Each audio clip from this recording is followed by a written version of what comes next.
Hello, and welcome back for another week of Victory Never Sleeps. We have a treat this week. We are joined by Gythia Sheila McNallen. She's going to talk to us tonight, and I know a lot of you are very excited about it. I know I'm excited about it, so welcome, Sheila. Thank you very much.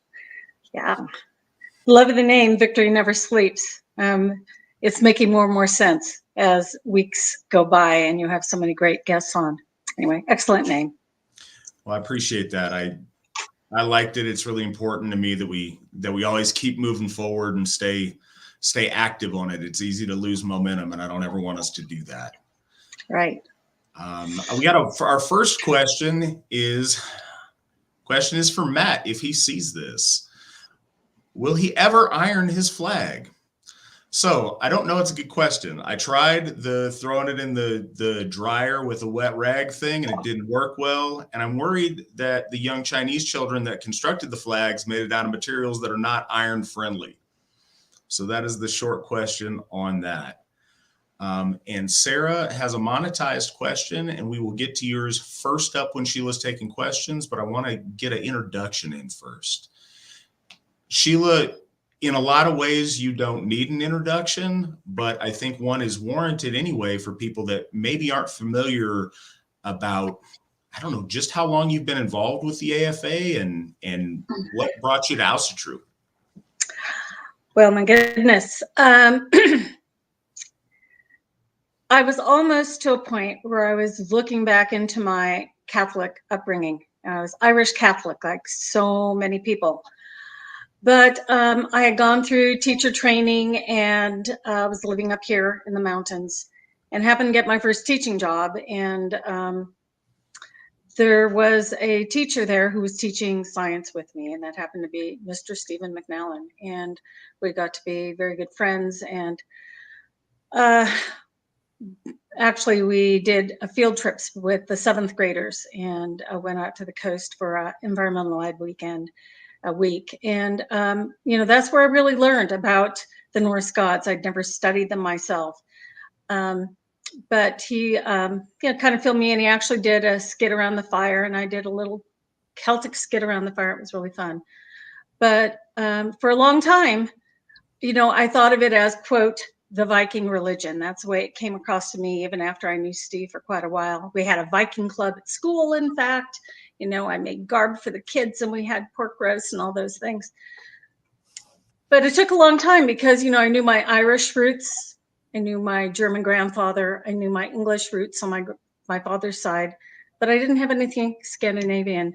So it took me a while before I really realized, come on, it's all, it's that worldview out of Europe.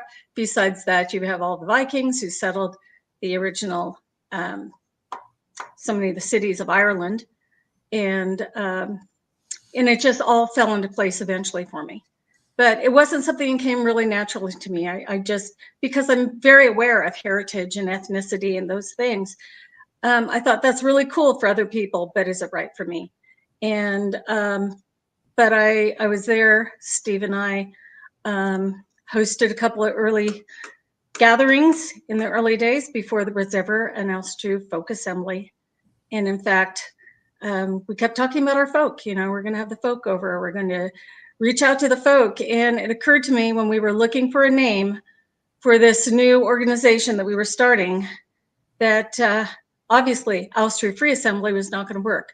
But how about Asatru Folk Assembly? So that was my idea. I remember exactly where we were when I came up with that idea, and it stuck way back when. And we applied for our corporation status in California and the 501c3 with the feds, which took quite a while.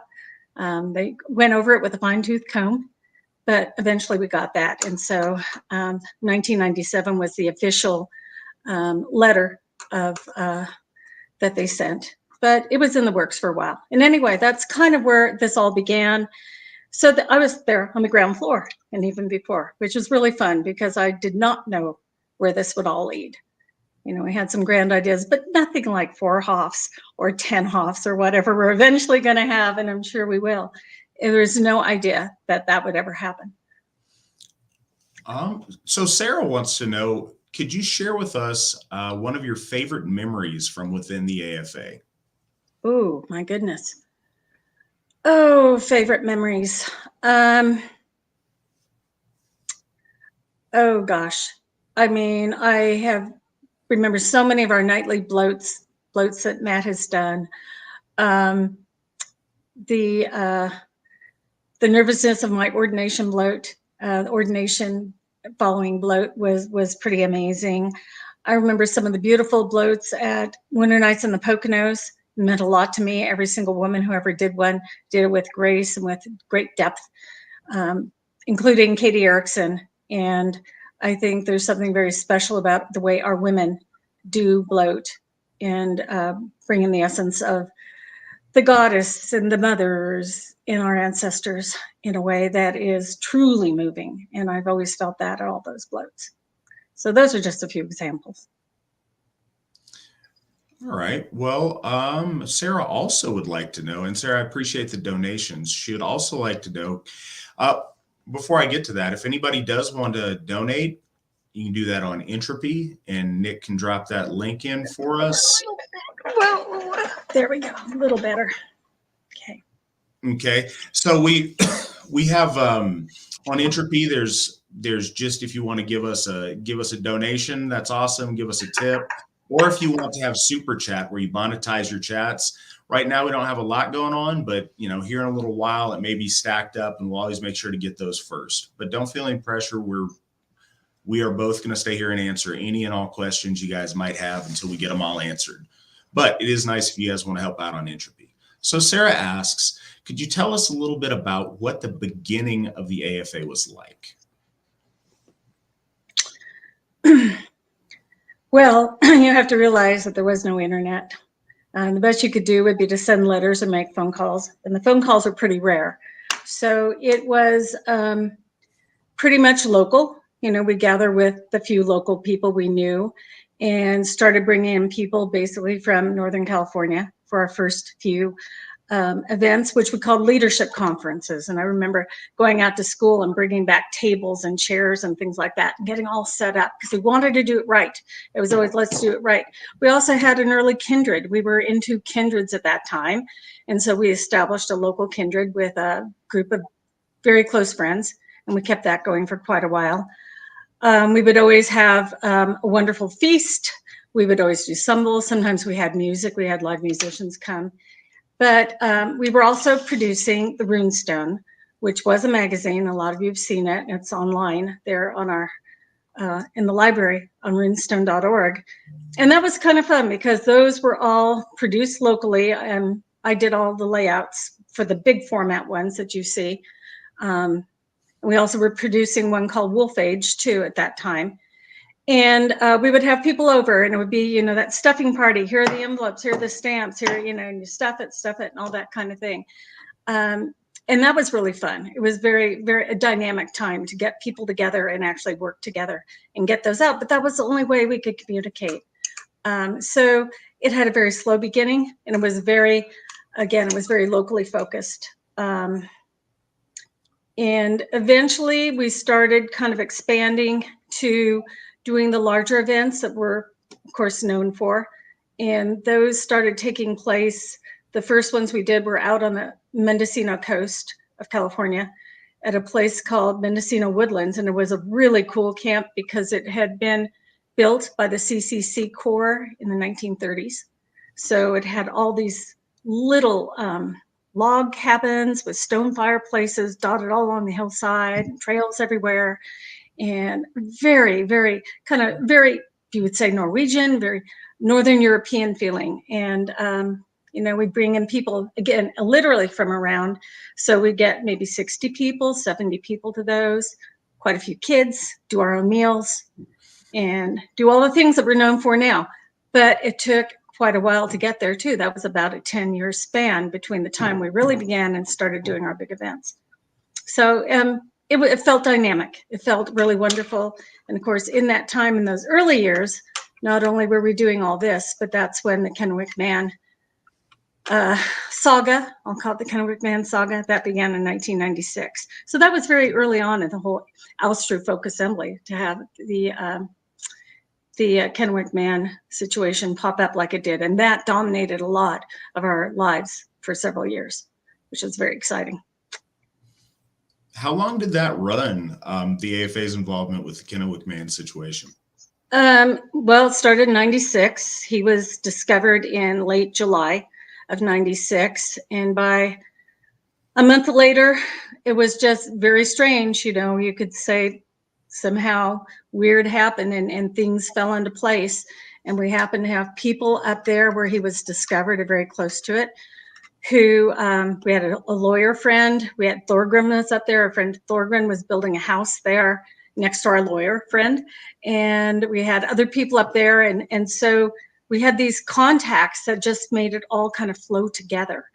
And so it started basically like August of 96 and was kind of reaching a height around 98 because we were very involved trying to call ourselves kind of tribal. They've got tribes, we've got tribe, you know. And so that's what we were pushing on the department. Which was it? Department of the Interior. We were actually in the Justice Department up in Portland one time and kind of sequestered the Indians. The tribes were over on one floor and we were on another, and we had to come up with plans for how to move his bones from where they were over by Kennewick, the Battelle Laboratory, up to Seattle, because they were going to go to the museum and be basically permanently interred until they decided what to do with his remains. And so we were all part of that process.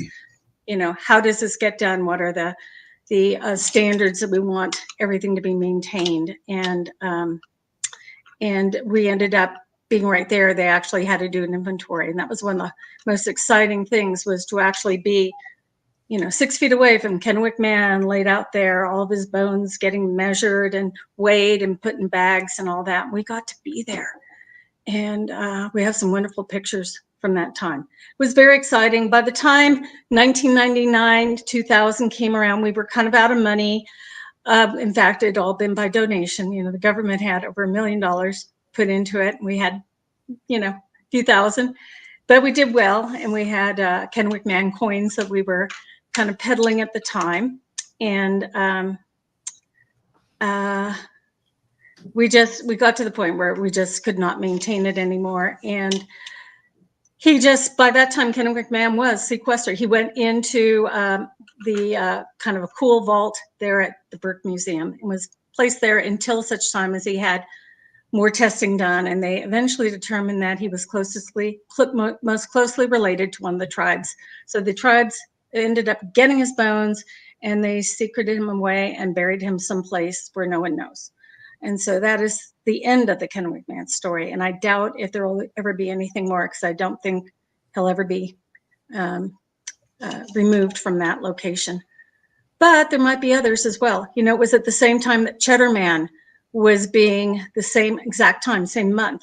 And we were actually dealing with that particular anthropologist who had done the analysis on Cheddar Man. And so we were in touch with a lot of interesting people at that time. And we always said, we just want his DNA tested. We don't know if he's related to us, but let's find out. And that was our story. But it was a good one.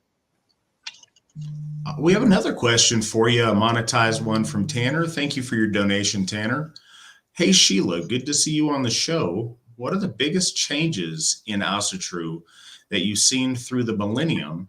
And now that we're in the 20s, that's weird to say that. Now that we're in the Isn't it? What are the biggest changes recently? Oh, my goodness. Well, of course, probably the biggest change occurred in 2015 when we were doing a lot of our standard events at camps, and we were doing very, very well with that and bringing people from even other parts of the country. But it was discovering what became Odenshof. It was actually the old Grange Hall there in Brownsville. And it was the right time, the right place, the right amount of money for us and our budget in California. Things, it just literally had happened within hours after leaving Midsummer 2015. And that changed everything. It just did. I mean, it made it so that we now have Odenshof. And I really thought that Odenshof would be it. I thought that was such an important change who could imagine going on from there? But once Matt came in, and Steve and I stepped away for a while, and Steve's still doing his own things. With that, Matt's vision was, in a way, much bigger than we had been. We were kind of making those tiny little steps, and Matt took us leapfrog forward so that we have impressive leadership. We have this structure in place. Everybody knows what the role is as folk builders, what we're supposed to do. The Gothi program is excellent. Every 2 weeks, we get together with Gothi Svan and really get a very heavy, deep lesson on the lore, which I find very enlightening. And it is just, it's not casual anymore. It is serious, and it is a church. And there's no doubt that I do consider it my church. I mean, we would never have used that term before. I kind of use it. In fact, we had Asatru Community Church we were doing in the late 1990s. And that was at a local library. And we called it that because we were trying to draw in some of the public. We were getting a little bit of notoriety in paper, Yule and things like that. We really didn't bring anybody in except for one wonderful guy. But it still felt really odd to use that name. I'm comfortable with church. I know other people really prefer temple. And to me, temple was always kind of like a Jewish temple. And I'm getting used to that now. But it's taken me a while. But church I could deal with. And of course, because we're doing the food pantry out in Odensoff, we were the first ones to start one. The best way of kind of explaining it to those people has been to use the word church. And in fact, they call us the Viking church. That is one of the terms that the people that I deal with at another nonprofit, they just said, well, it's the Viking church. And, they're kind of getting the Odensoff thing, but those who don't really know the name because it just hasn't settled in, do see it as that. And they realize that we have a different approach to our religion than the Christians there. But those are some of the big things. The AFA, we have four Hofs and more to come. Again, I think our leadership structure is just perfect for the growth that we intend to have, and how everybody is working together. And that was the other thing. For a long time, we were pulling people together who all profess to be Asatru, but we have what we call Asatru light. It was that kind of very flexible way of looking at it. And Matt has always been very, very precise in his wording. I think we all know that when he does his monthly chats, and he answers so directly. And I appreciate that. I always learn from those. I'm sure everybody does.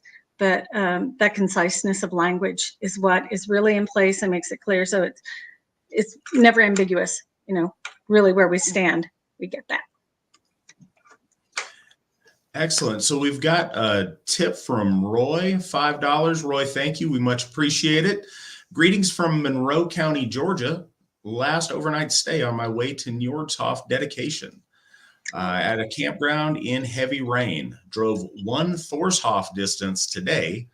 Half of that left to go tomorrow. Well, that's exciting, and I'm looking forward to seeing you. I'll be down there. I'll be landing in Jacksonville at noon on Friday. So looking forward to that. That's going to be amazing. Anybody who can make it, if you guys don't know, on Saturday, we are doing our official dedication of Njordhof in White Springs, Florida. So if you can, you still got time to figure it out if you want to be there. I'd love to see you if you can. If not, it's not going anywhere. So make sure to check it out. I want to address a couple of things I see going on over in the chat. First, we're not going to stop building Hofs. We're going to keep building Hofs forever because victory never sleeps. Secondly, you guys talked about how great it'll be to have Hofs to our goddesses. It will be amazing to have Hofs to our goddesses. Please know that is part of what we're doing. We have a very specific order that we're going in. We will get there, and we will have Hofs dedicated to our goddesses, I promise you.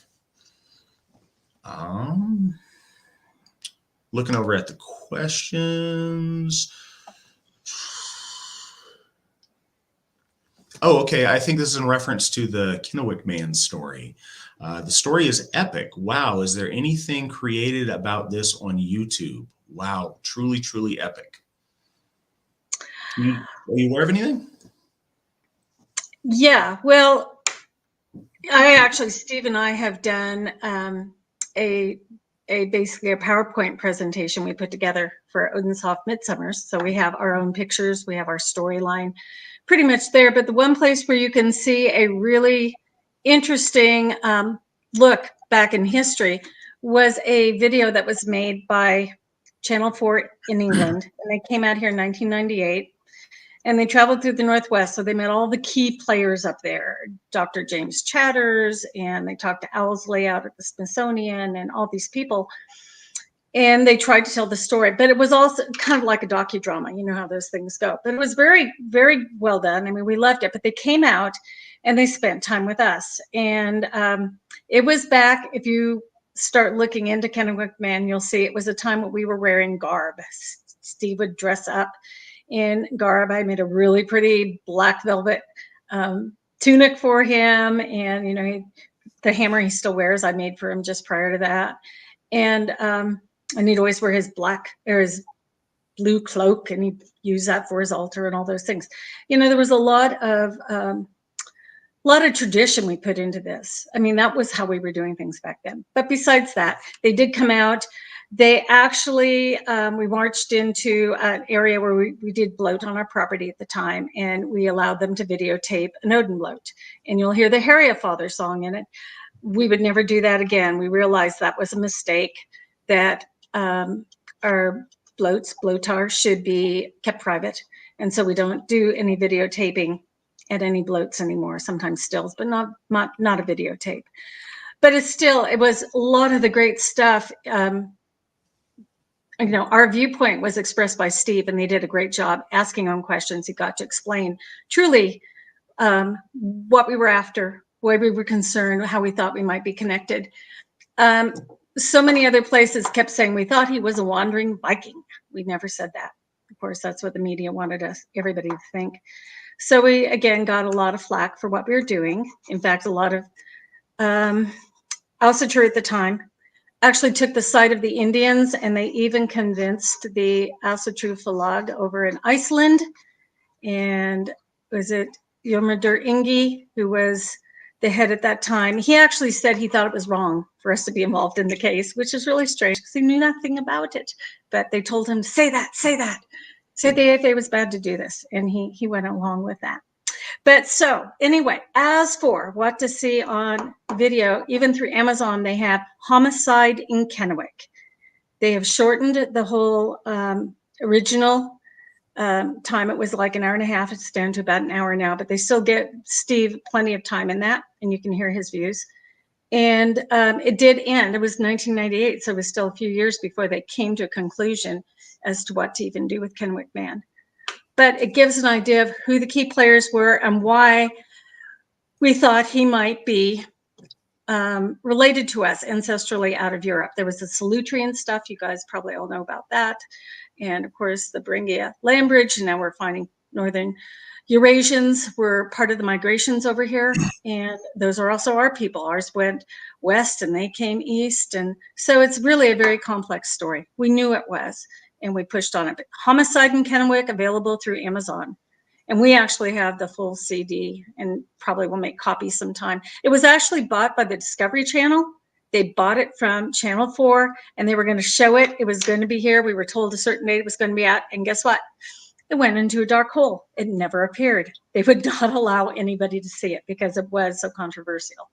So it never got shown, and somehow Amazon brought it back.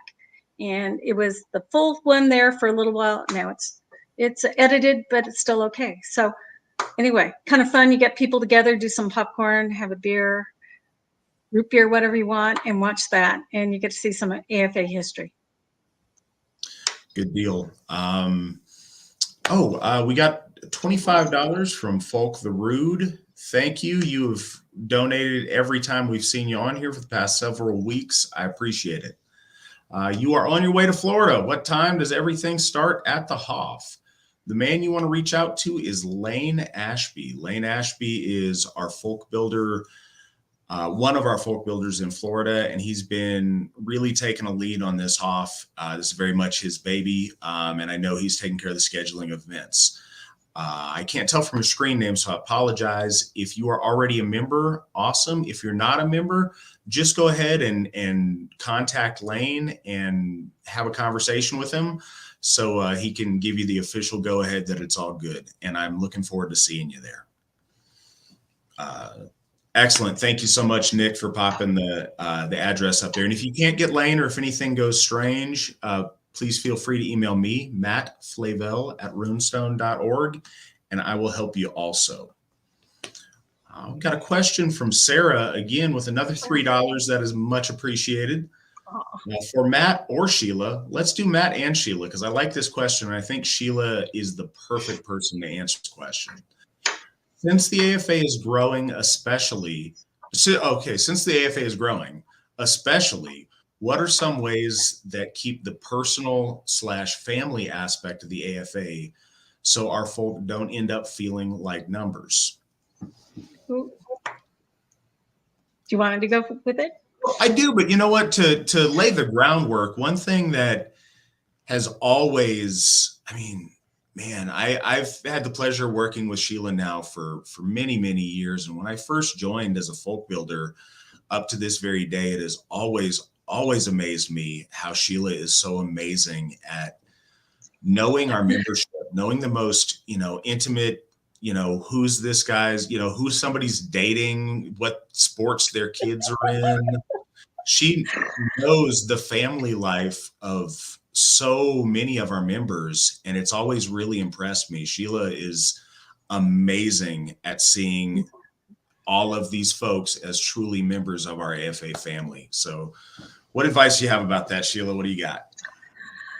My goodness. Well, it's usually the single people who are kind of hesitant to come out.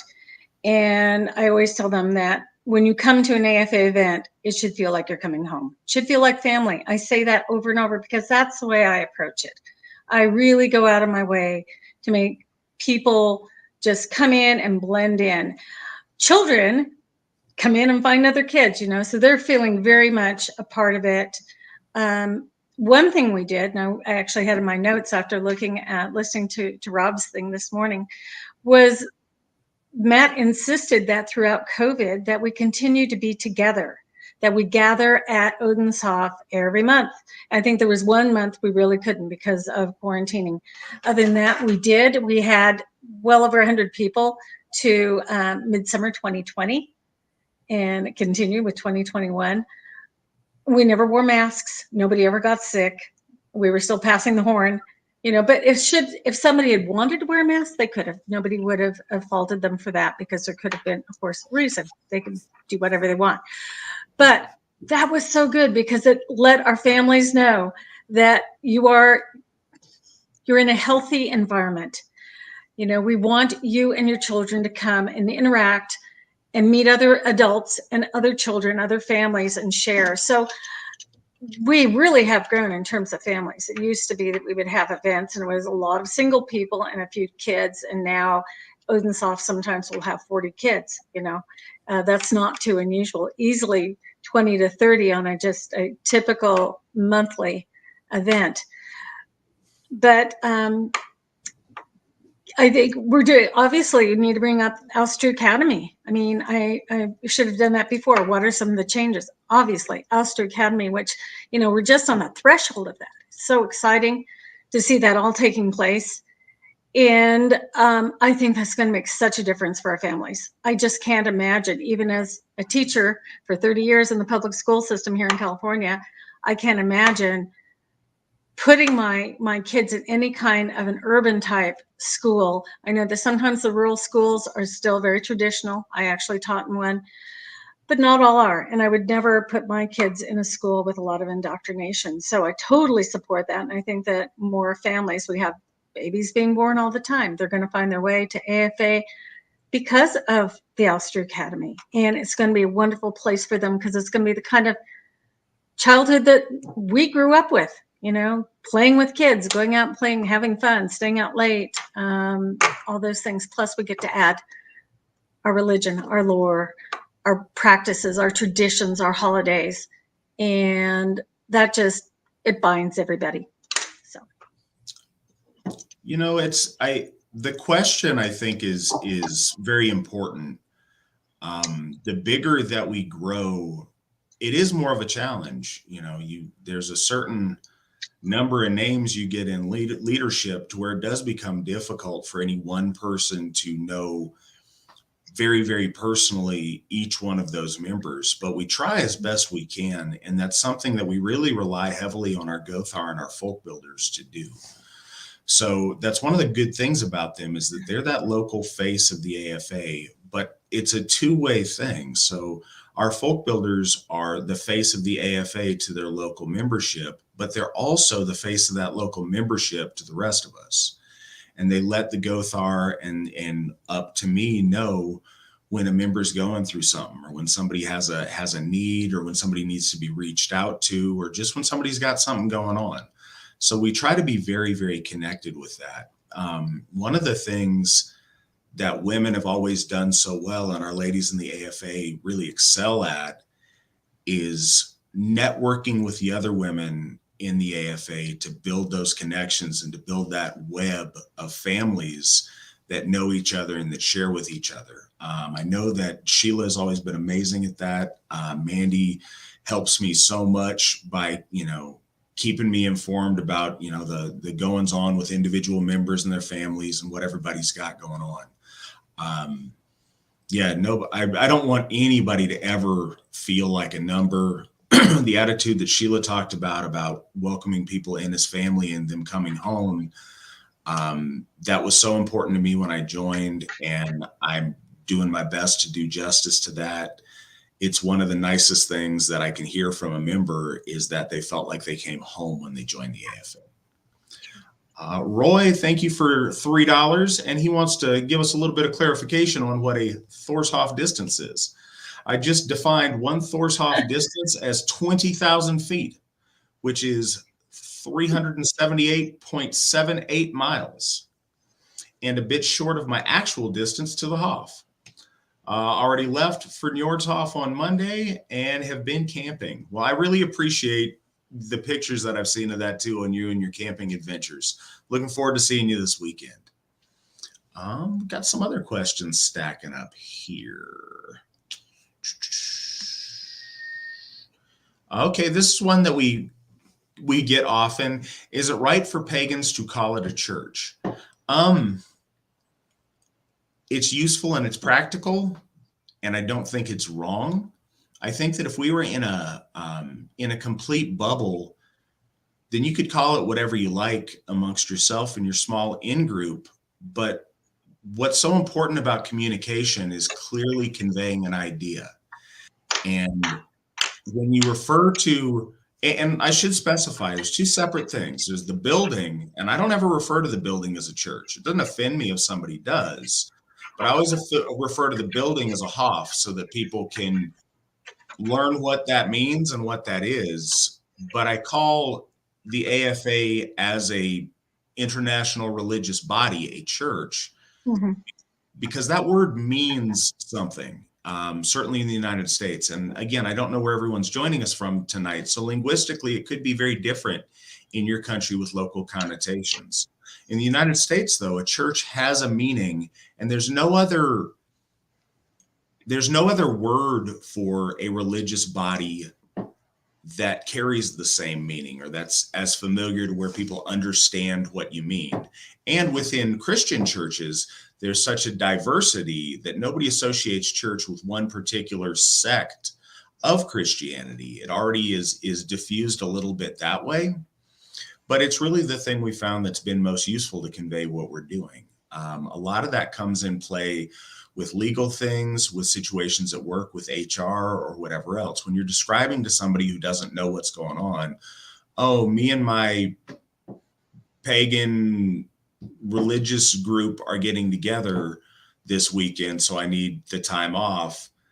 It doesn't have the same impact as telling your boss in the United States, oh, I'm going to a church retreat this weekend. The one has a meaning and a built-in respect in our legal system to where the other one doesn't. And it has a built-in understanding by when you're trying to explain it to friends, to family, to anyone else.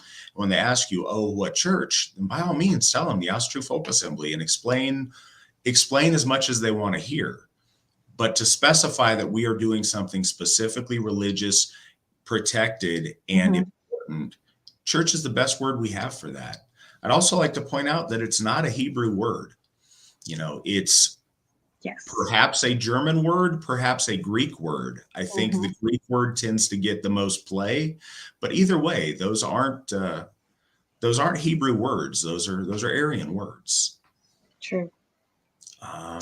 Could I just add something? Absolutely. Amongst ourselves, we always say the word Hoth. Like, it's always going to the Hoth. We'll meet you at the Hoth. That is the way we do it amongst ourselves. But again, when I'm talking outside the people within our Hoth, and typically in our community of Brownsville, I will sometimes refer it as, or write it up as, the Odenshof Church. Other times it's Odenshof Food Pantry. So trying to let them see that church does not have to be attached to it for it to be our food pantry. Odenshof Food Pantry makes sense too. But I agree with Matt. It really comes back to the idea, we kind of researched it, the fact that our ancestors gathered in a circle in the woods. It's the way we do, in which we still do at Odenshof. We do all of our most of our rituals outside till we got our Odin's altar. But with that, it's standing in a circle, and so it's the circle, circumnavigate, all those ideas of going around. So it really fits very well, and it was used with the idea that that's what our people did. They gathered in a circle. So it goes back to Kirk, circle and Kirk and all those things that we hear about. Anyway, something else I'd like to add just about the circle. Esoterically, it's really nice to reinforce that too. A circle doesn't end. It's that endless cycle of connectivity between the participants. And that's fundamental about our any of our ritual structure, is completing that circuit, connecting each other in a bond that's eternal. And I think that's really important. Sierra wants to say, "Hail Gythia McNallen, we love you so much," with a little smiley face with hearts all over it. Thank you, Sarah. One of our folk builders. Catla wants to know, I've heard a lot of talk about using the runes. Are there any other forms of magic that you both use, or others commonly use in the AFA? Let's go ahead and take a swing at that first, Sheila. Ooh, we always hear about things like scrying and all those old folk forms of divination. I don't really know of anything that people do. We use runes a lot. There's also Saith work, and other groups have kind of done it, but in not a way that makes me comfortable, because sometimes they had men doing it, and it somehow felt very wrong. So we've never really had Saith, Konas, or Vulvas in the AFA as much as we would like. That would be another form of tapping into the deep mysteries. I think most of us use runes pretty much consistently. But, we have other things. Sometimes people will just set the mood with candles, and sometimes incense and those things that can just contribute to the setting. But generally speaking, I think it's runes. That's what I would say. What do you think, Matt? Well, I think so too. I don't want to shortchange the question, but to give it a little bit of extra, runes are there's something that so many of us are very familiar with, at least the general concept of them and the values for certainly the Elder Futhark, that I think we superimpose runes onto all kinds of rituals that we do in different ways. So I think, in a different time and place, if you asked, do we just do rune magic or other magic, maybe that would imply that was for divination through the runes. And that's certainly something that a lot of people do. But you can apply runes thematically to so many other magical things that you do. I'll say this, myself personally, but also others in the AFA, will do healing rituals. But very often that involves Galdering runes. And it's a very different kind of magic than interpreting runes that you pull for a divinatory purpose. But we still incorporate a rune in it because that's such a powerful touchstone for us magically. We'll do rituals where you will attempt to affect the outcome of something from a distance, either by yourself or connected with a magical chain that way. But often we use runes as a medium to project that, or as the rune itself being the sigil if we do sigil magic. So we use runes in a lot of different ways for a lot of different magical functions, but I can't honestly tell you of something magical that's not runically connected that most of our people do. Another thing is people in a magical way will carve runes into things to imbue that with a certain power. That's also a completely different thing than divination, but it does still incorporate runes. So hopefully that gets close to an answer for you. Got another question, but okay. By the way, the Telegram group hasn't been posted anything in a long time. May I ask why? Yes, you may. And there's no, there's no big exciting reason. We migrated most of our interaction from Telegram to MeWe. I want to say like a year ago or something. I could be off on my times, but probably since the last time you saw that group being super active. It was a better format for us to interact in group, and that's what we were trying to do.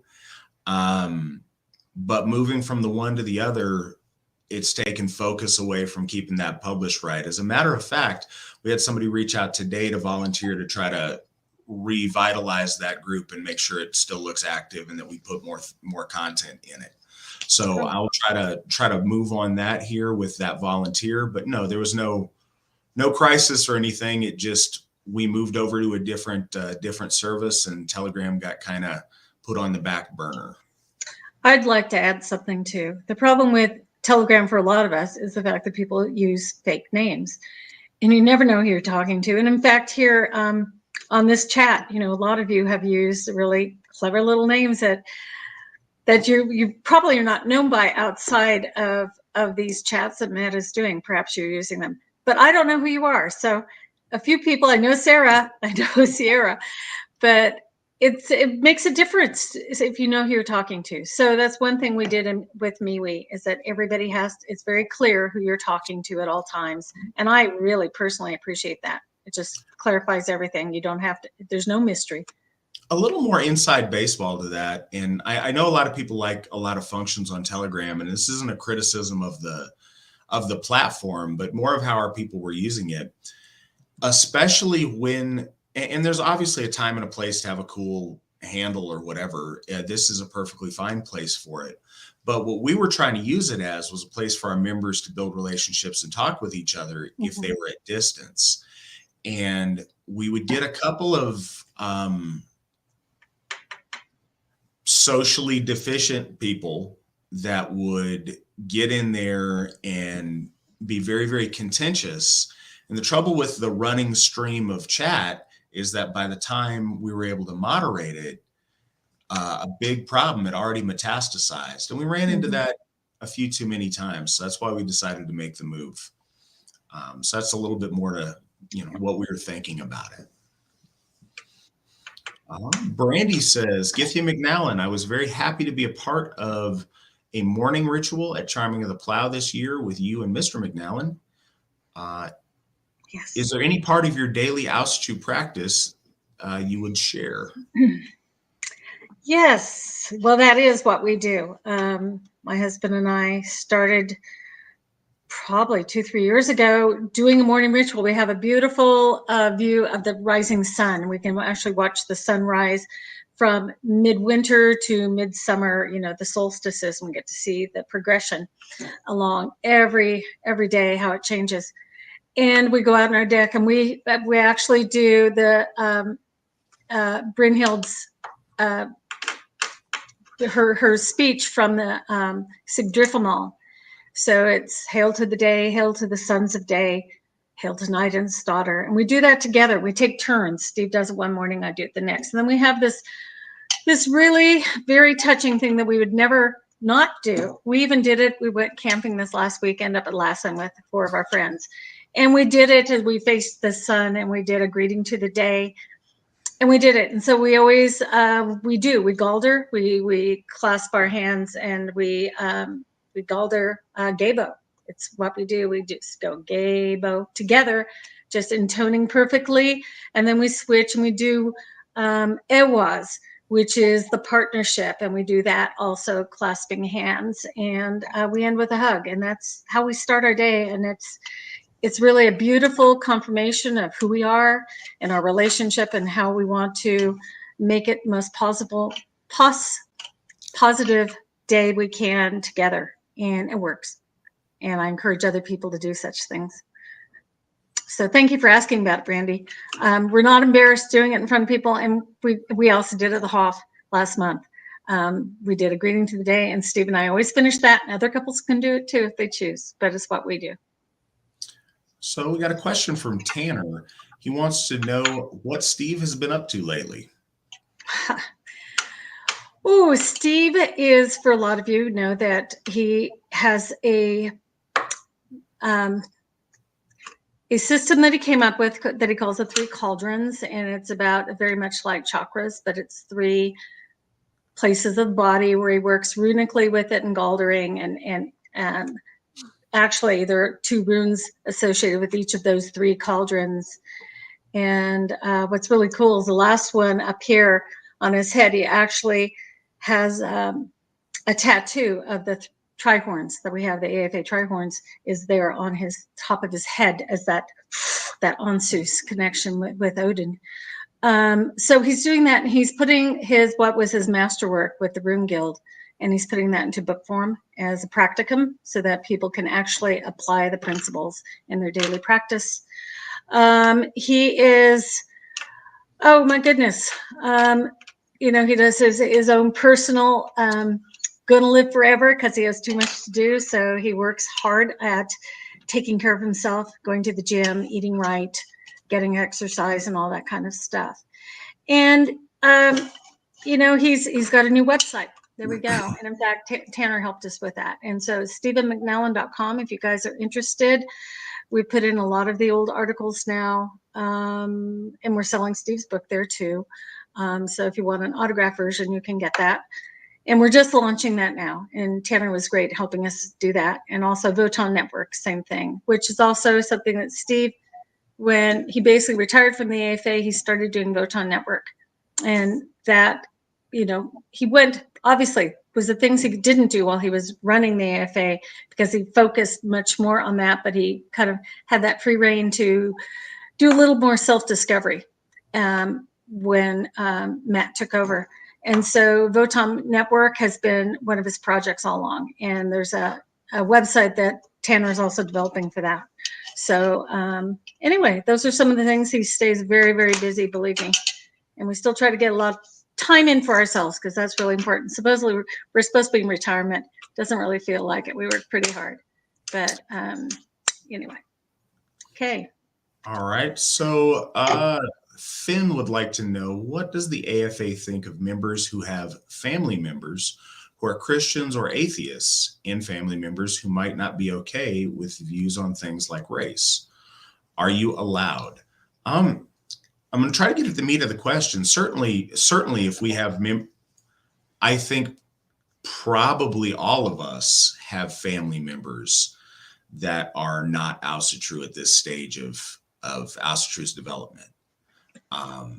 In a perfect world, obviously your whole family would be devout Asatru, and everything would all match up and it would be fantastic. But we understand that, for almost all of us, we're first generation Asatru. Very few of us have the honor of being second generation Asatru, or that being part of the family tradition we've been raised in. Now, more of us today than certainly, decades ago, and that gets better every day. We have families born into the AFA. But, we realize that people are going to come from places where their family will have religious and political and it's hard because I don't think that race is just a political issue. It's more than that. But people will have issues with, I don't even think the issue is with things like race. I think the issue becomes the politicization of things that have to do with race. But we all have family members that disagree with us politically and religiously. And I think that, that's a very normal thing, even if it's unfortunate. So certainly, not only are those folks allowed, I think those folks are the vast majority of our membership have those family situations. We would encourage you to help bring your family to Asatru. We would like to see the families, and we have seen this. People will join, their family will see the example they've set and see the life they're living, want to know more about it, and will eventually join the AFA. I can think of several families off the top of my head. People have ended up bringing their parents to Asatru, have ended up bringing brothers, sisters, cousins to Asatru. It's harder if you're talking about family members. If that family member happens to be a spouse, that's very tricky sometimes. It certainly can be. I know there's a lot of folks that find themselves in that situation. I am very, very fortunate that I met Mandy through Asatru, so I'm not in that situation. But the more we can get spouses on the same page religiously and on those core values, I think the happier and the better of a situation that is. But no, those kind of things, choices that your family members have made don't prevent you from joining the AFA. Tanner wants to know, Sheila, what are some of the things happening throughout the Asatru movement that you're excited to see, and what would you like to see more of in the near future? Oh, well, we've had conversations with Tanner. I know he's anxious to see music, especially musicians we know, music written. I know we have another Tanner who's up in Washington State who works with a lot of German music. I think there's some real potential there. My focus is always AFA, and particularly the Odensoft district, because it's very vast. If people don't realize, it also includes Alaska and Australia, New Zealand, and Western Canada, as well as the western part of the U.S. And I feel like I'm kind of running it, but that's fine. It's hard to sometimes for other leaders to be able to do what I have. I do have time. It occupies so much of my time, and I love doing it and reaching out to my people. But I think that there is, there are things happening out there with others, and but I think the AFA still has great potential. This coming event that we're going to be doing for Faith Axie, we're actually bringing back a little bit of live music, and our folk builder, Ashley Stockton, is going to be singing for us. And our kids love singing, so we'll be doing that around the fire. And I think just building in a lot more culture. And we can certainly do that in the AFA. We're seeing more of it, certainly with people who are gifted artisans, more than we ever have before. That's wonderful. It's now time to really kind of up the ante with our kids, make sure that they're getting heavy doses of wonderful traditional things like music, art, all those kinds of things that will be in place for them. Do you think that regular camping trips could be held for those without reasonable access to a HOF? Well, absolutely they can be. That all depends on the folks you got in your area and who wants to do it.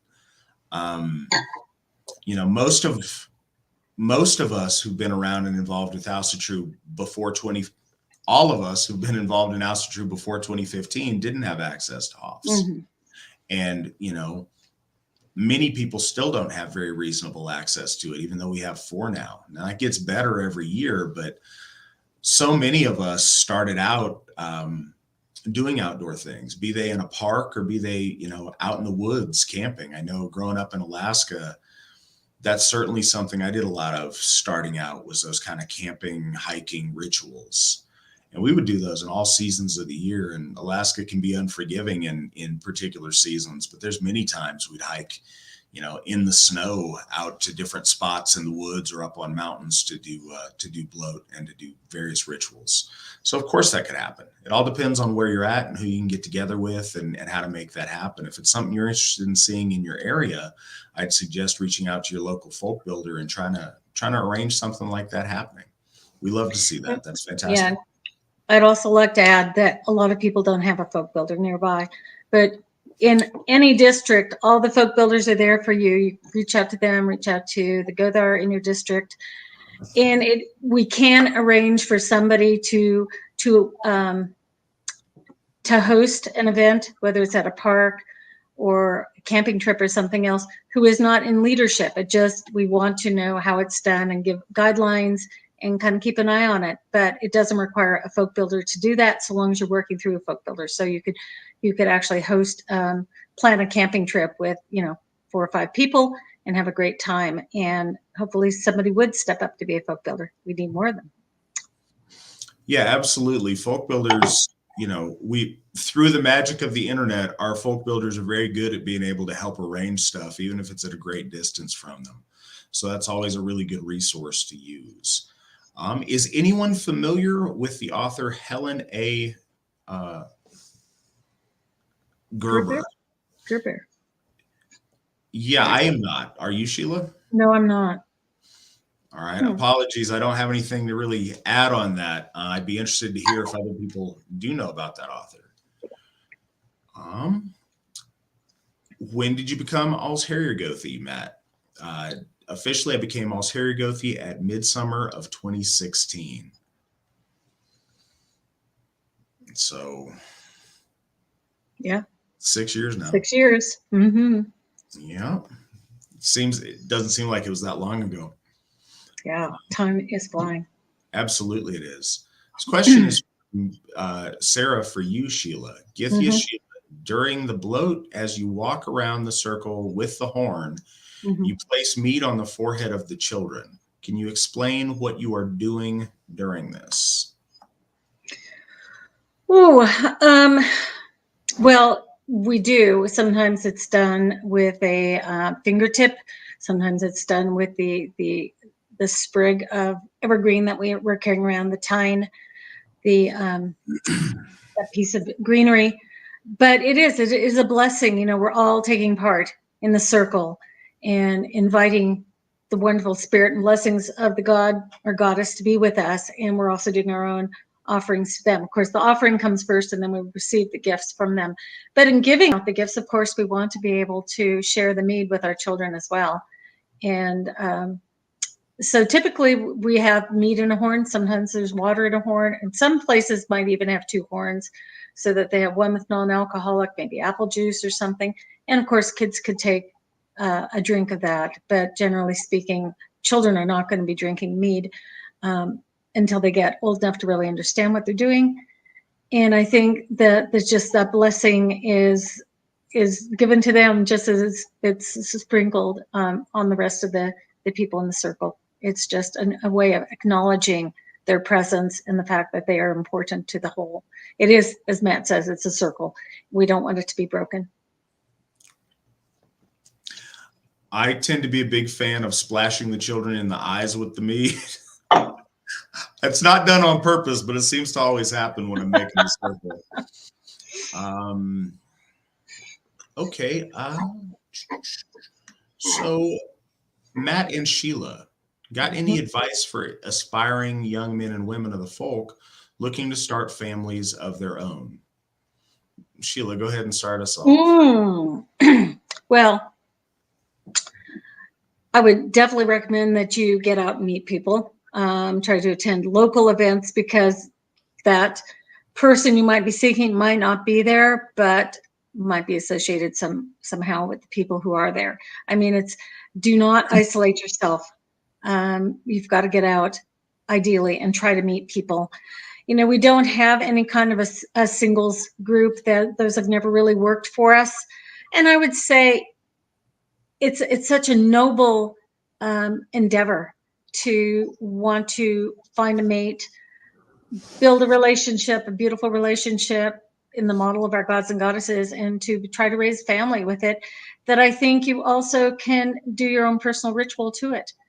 Have an altar, light a candle, talk to Frigga, Freya, Frey, Odin, as to help give guidance and make things happen in your life. And to do anything like that with a sincere heart can't hurt. So try to get out, meet people, go places, hiking groups, clubs, and kind of mix and meet. And obviously, I would say don't get in a relationship with somebody if you can't be honest about your religious views. That's so important. I realize it's very tempting to try to do that. But, if you're serious about a mate who will be Asatru with you and support your Asatru practices, do wait till you find somebody who you think will be compatible with you in that way. You've got to have that religious foundation if you're going to have a family, especially if you're seeking it. So that's what I would say. I would also, everything Sheila said, absolutely. I would push harder on that. Sometimes situations happen in life, or there's a friend of a friend and you meet up, or you have that magical love at first sight moment with somebody, and that is what it is. But if you're actively searching, where you should be searching is within the AFA. Find you another AFA member. Don't be afraid of distance. It sounds difficult hearing it, but I've seen a lot of relationships in the AFA work very well that originally started at a great distance. True. I met my wife at winter nights in the Poconos in Pennsylvania. And at the time I lived in Alaska and she lived in Florida. We're literally as far on this continent as you can be from one another. And, now I've got to try to math again. So now we've been together a long time. We've been married 5 years. We've got a beautiful daughter, and we've built a life and a family together, all through meeting through the AFA at a great distance. One of the other benefits that we have, and this is something with other, religious communities and churches, that's a thing. We have a network of women that can help behind the scenes get people. Now, that's not foolproof, but it's nice, instead of just going out to the world and casting a line out and seeing what happens. It's so much better to build your reputation within the AFA for what kind of a man or what kind of a woman that you are, and let the people within the AFA see that value, judge you by the things one should judge a mate by, and watch that happen. And we've had that a lot too. So I think the key to success, and another thing, I'm assuming the person asking the question or wanting to know is a man, and that may not always be the case. There's some ladies that are shy that maybe don't have that circumstance, but the recurring problem is that, there's more single men than there are available single ladies. That problem is better now than it's ever been in the AFA, and it continues to get better. But the women in our AFA family are going to be the best bet at arranging those things and making those connections behind the scenes to help that to happen. And they do that. So I would just encourage you to be very active, meet people, talk to AFA members across the world, and see what happens. But this is a really good time for it. It's been way better now than it ever has been, and there's plenty of success stories. So it's a real thing. May not happen as fast as you want, but it's very real that it can happen. I just want to add one more thing. Be your best self. Be a person who shines, and somebody wants to spend time with you. They see you as the ideal mate for them. And that's not impossible. We all can step it up, and a lot of people are kind of sloppy in their way. And if you're really serious, you're going to kind of do a metamorphosis into a greater self than you have been. And that will be very attractive when there aren't many women out there. Absolutely. What books would Sheila recommend? I have some books. That always gets asked. So because I do things with women more, I do have one that I like. Actually met the lady who, this is, where are we? We're right there. Alice Carl's daughter, and it's Norse Goddess Magic. It had a different name originally. And this is where she goes into details about 12 goddesses, minor goddesses that you really only hear names about, but she did trance work and things like that. Again, some of those things one can do, meditation and trance work.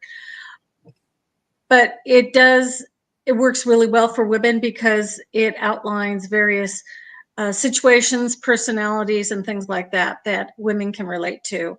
And I find it very useful. And yeah, it's quite inspiring.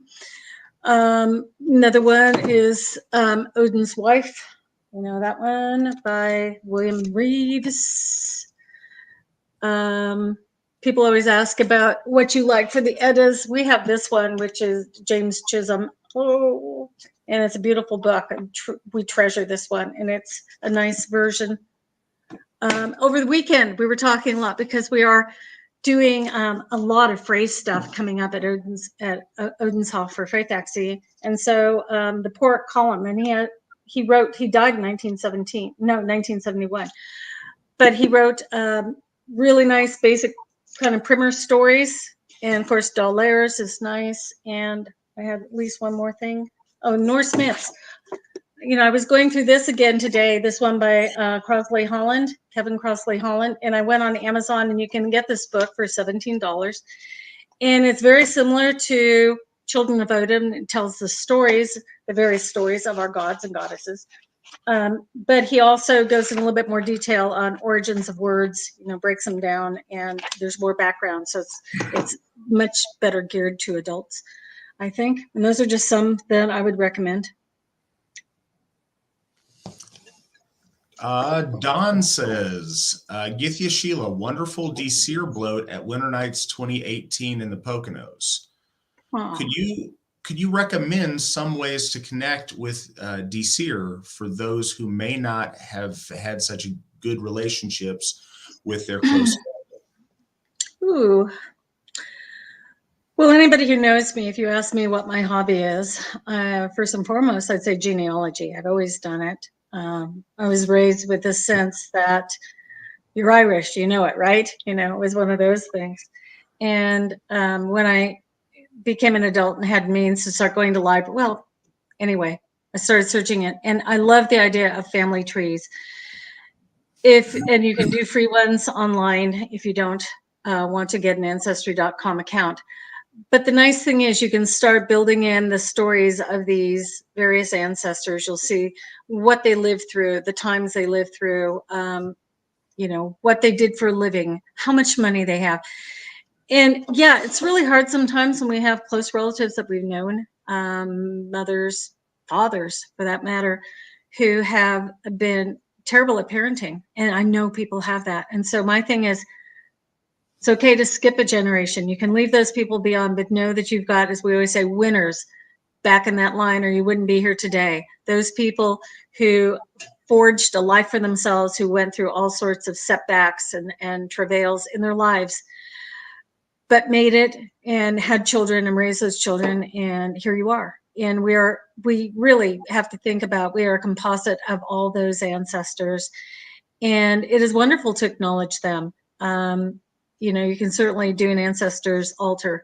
And one thing even is to look into your ancestors and see when they're born and when they died. And so you have a birth and a death date. If you want to, do special acknowledgement of your grandmothers on the days that they were born or died, and connect with them and do a special offering and call in their connection, their support, their love, and guidance in your life. I really feel very connected. That, you know, that makes us different than other forms of Asatru, and I've been at some things where you go to some kind of, maybe it's a wedding or something else, and it's simply about the gods. But in the AFA, we've always had this integral part with our ancestors. We know we wouldn't be here if it weren't for them. And in fact, we are them, and we're doing what they did. And so this continuum that we have is essential to how we look at Asatru and how we practice Asatru and have developed our belief system within it and our confidence that this is the right way for us. So loving your ancestors and looking into that and learning their stories and all those things are important, and share it with those relatives around you, with the young children or with your cousins or brothers or sisters when you find interesting stuff, keeping them alive, telling their stories, and they will never really die so long as they're remembered.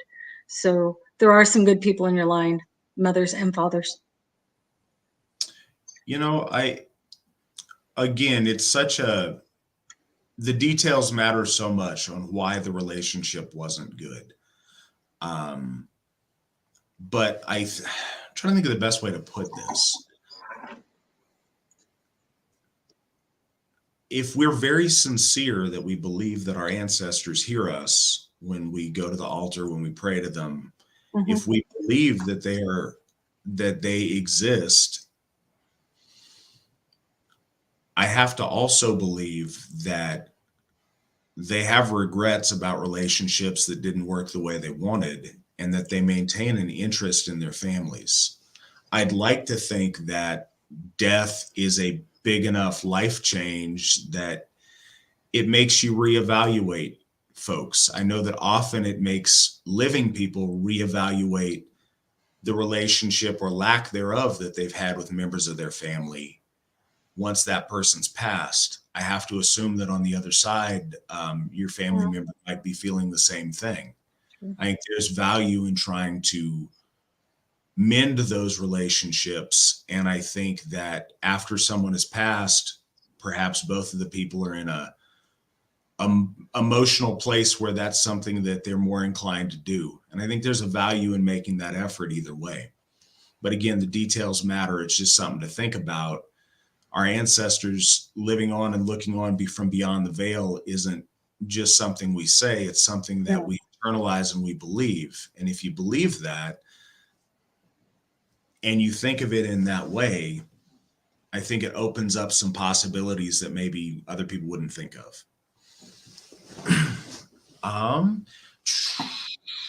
Okay, I wish the site Human Manipulation Nation. Again, thank you. You're always on here. You're always asking questions, and we look forward to seeing you on here. I'm glad you're with us. I wish the site in the Poconos was still active. I'm in Central PA.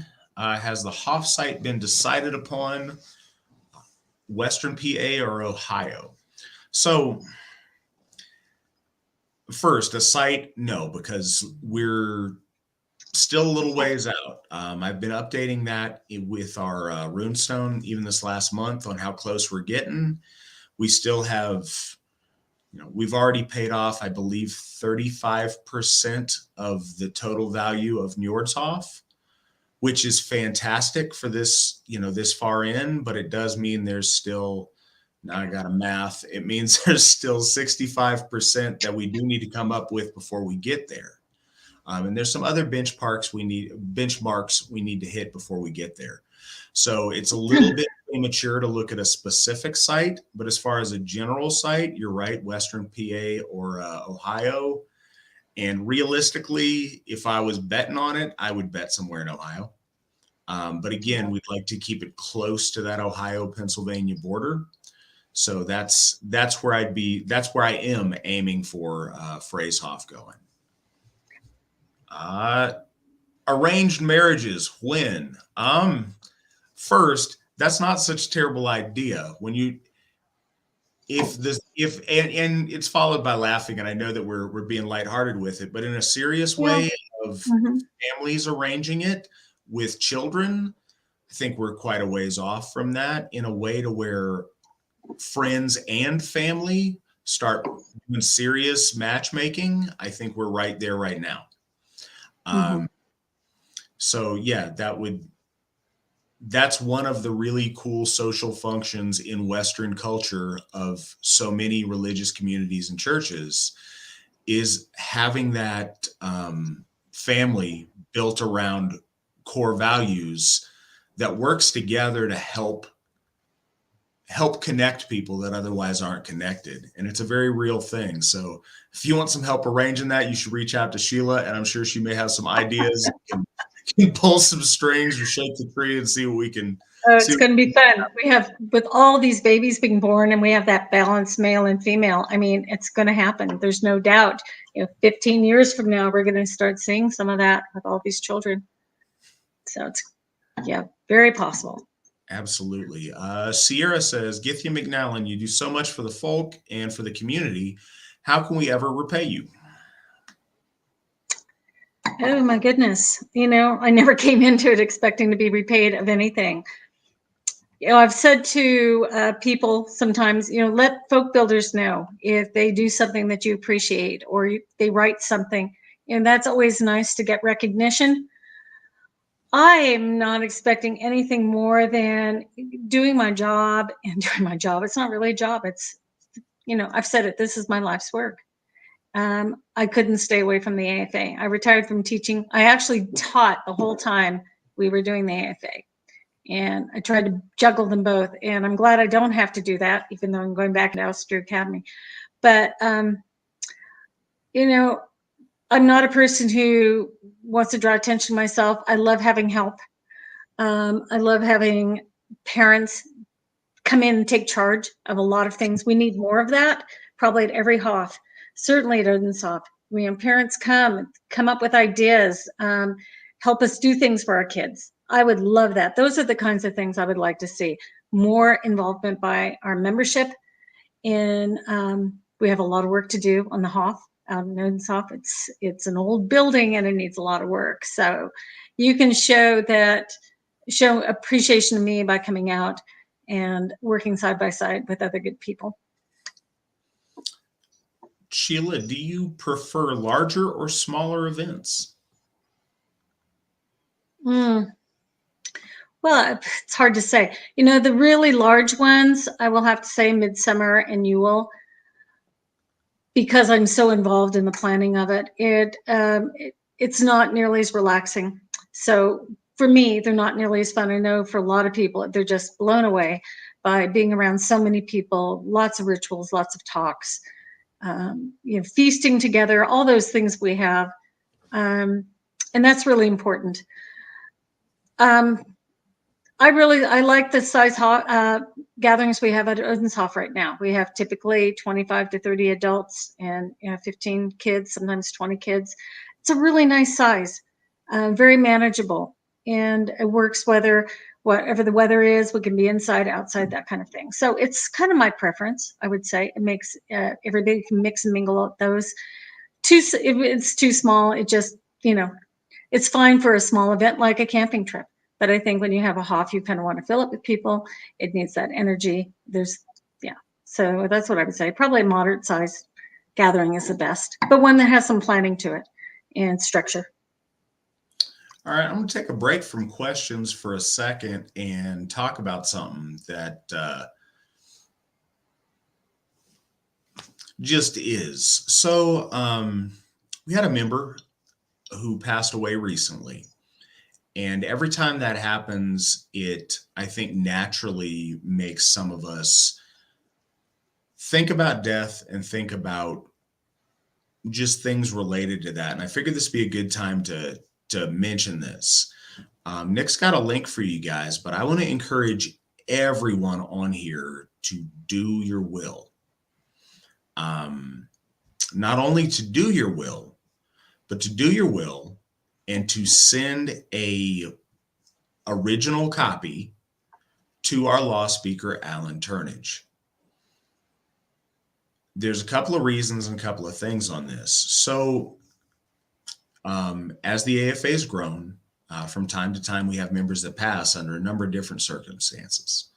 Sometimes these are elderly folks that it's just their time or a sickness that they know about takes them.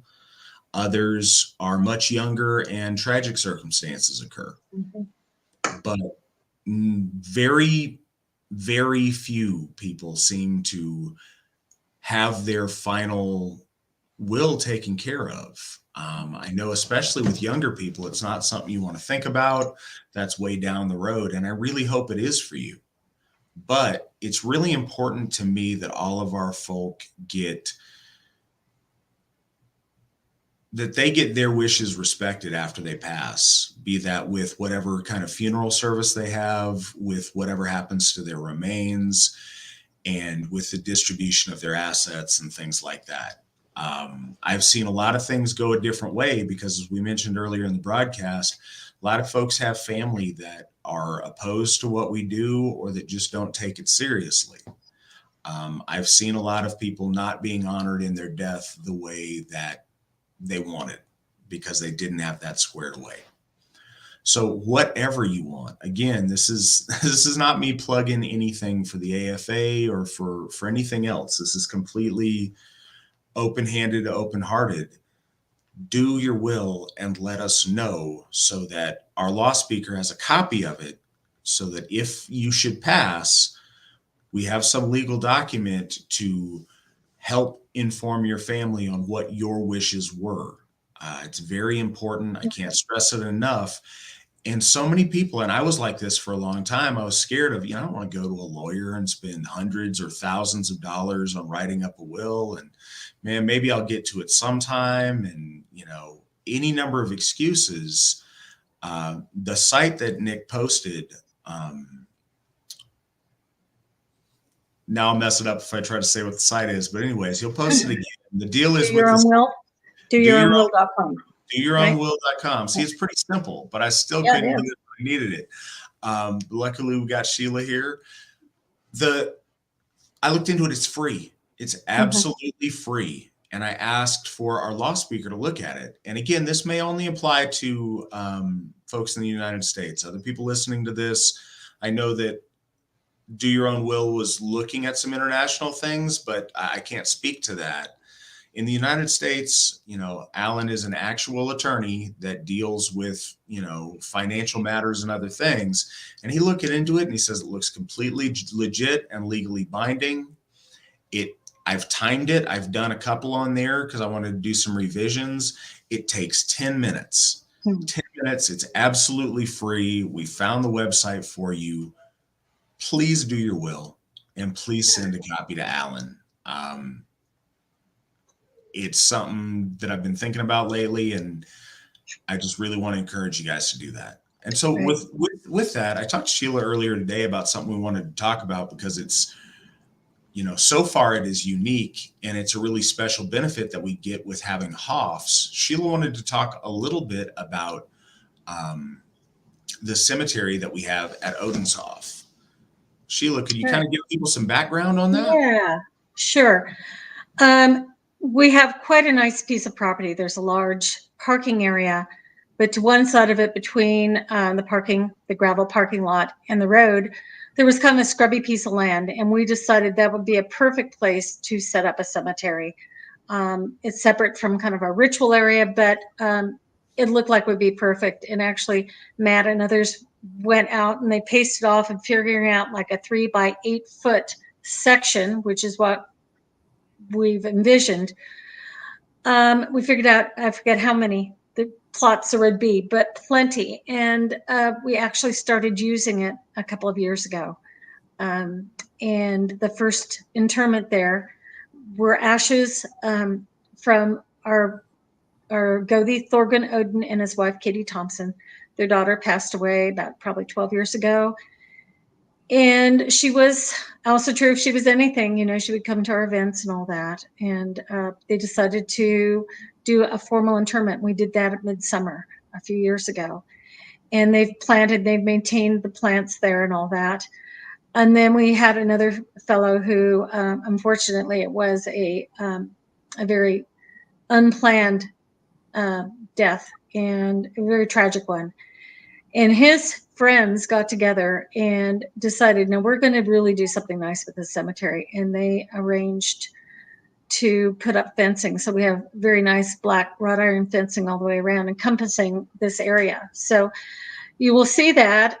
It's actually on the site findagrave.com. You can go there and see the Odenshoff Cemetery in Brownsville, California. So go take a look. You'll see our 2 current interments there. And again, we only use ashes at this time. if for some reason we didn't have ashes, a person could certainly set up a headstone, which we have headstones for each of these people. But we're not going to be able to, under the circumstances, do a full coffin with someone's remains in that. But it's a beautiful thing. We're not asking any fee for this. You compare that to any cemetery anywhere else, which is multi-thousands of dollars. And we just would like to have you try to help us maintain it, arrange for your own headstone kind of thing. I have a cat on the table here. She's trying to get to my wine. Kitty. Anyway, but we're ready for more interments. And I know that they're also talking about these at the other Hoffs, and they're going to be doing a columbarium. Is that what it is, Matt? Where it's one of those more vertical concrete boxes. Basically, it's not a box, it's a unit where you would have sectioned off and people's remains being there. And again, with some kind of notation as who that represents, so that people can come there and acknowledge and give honor to those who pass.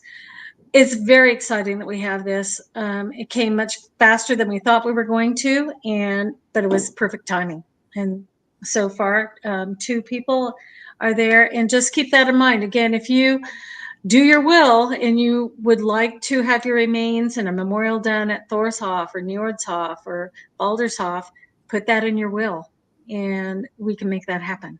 If it's not there, it might not happen at all. So it needs to be in writing. And I think, Matt, it needs to be notarized. Am I right? I thought I asked, and because we have wills. What state you're in on that, and we can ask Alan. But when I say an original copy, if you have just 2 or 3 of them or whatever you need so that certain people in your life have them, you can get those signed and notarized all at the same time and have those completely binding. Some states require you to notarize, other states do not. Yeah. So again, get the will, get it to Alan, and we can give you his address. And do consider about what you would like for your memorial service and where you would like to have your remains end up as ashes or whatever you want, that kind of thing. And we're just very proud to be able to offer that. I mean, that does make us feel, again, as legitimate as any other religious church or organization. I mean, it has moved us forward in that regard.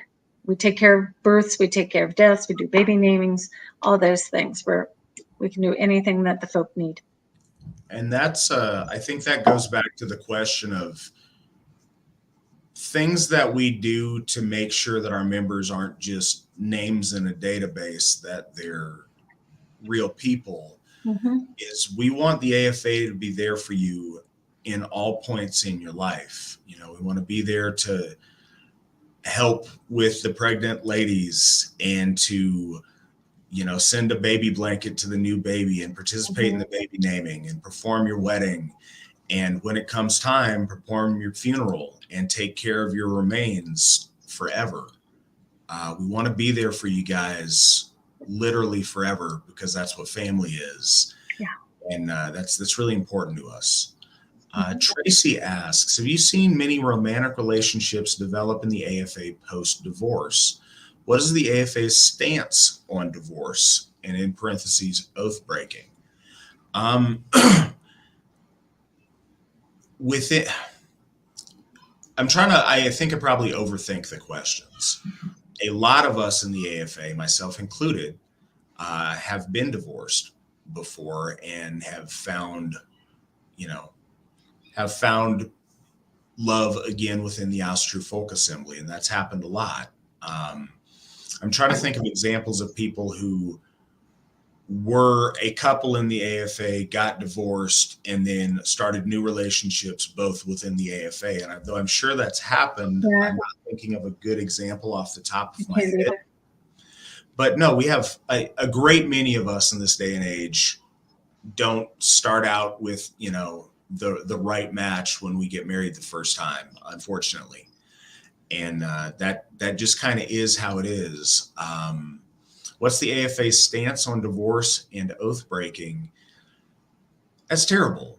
Divorce is terrible. Oath breaking is certainly terrible. I'd like to specify, though, that Oaths are almost always contingent on a set of agreements. And it's not always a case of one side just up and breaking a marital oath. Sometimes it is. But oftentimes it's the process of disintegration of some of the core things that were the basis for that oath to begin with. And I'd also like to say that oaths, typically it was acceptable to dissolve oaths if both parties agreed. I think that sometimes people get a very rigid concept in their mind of what an oath is, but fundamentally it's a contract. And if both parties agree to separate, I don't feel that's oath breaking. If the situation changes and stuff happens, I saw this over in the side, but sometimes divorce is the best thing. And I don't ever, don't quote me that, Matt says oath breaking's okay. I don't.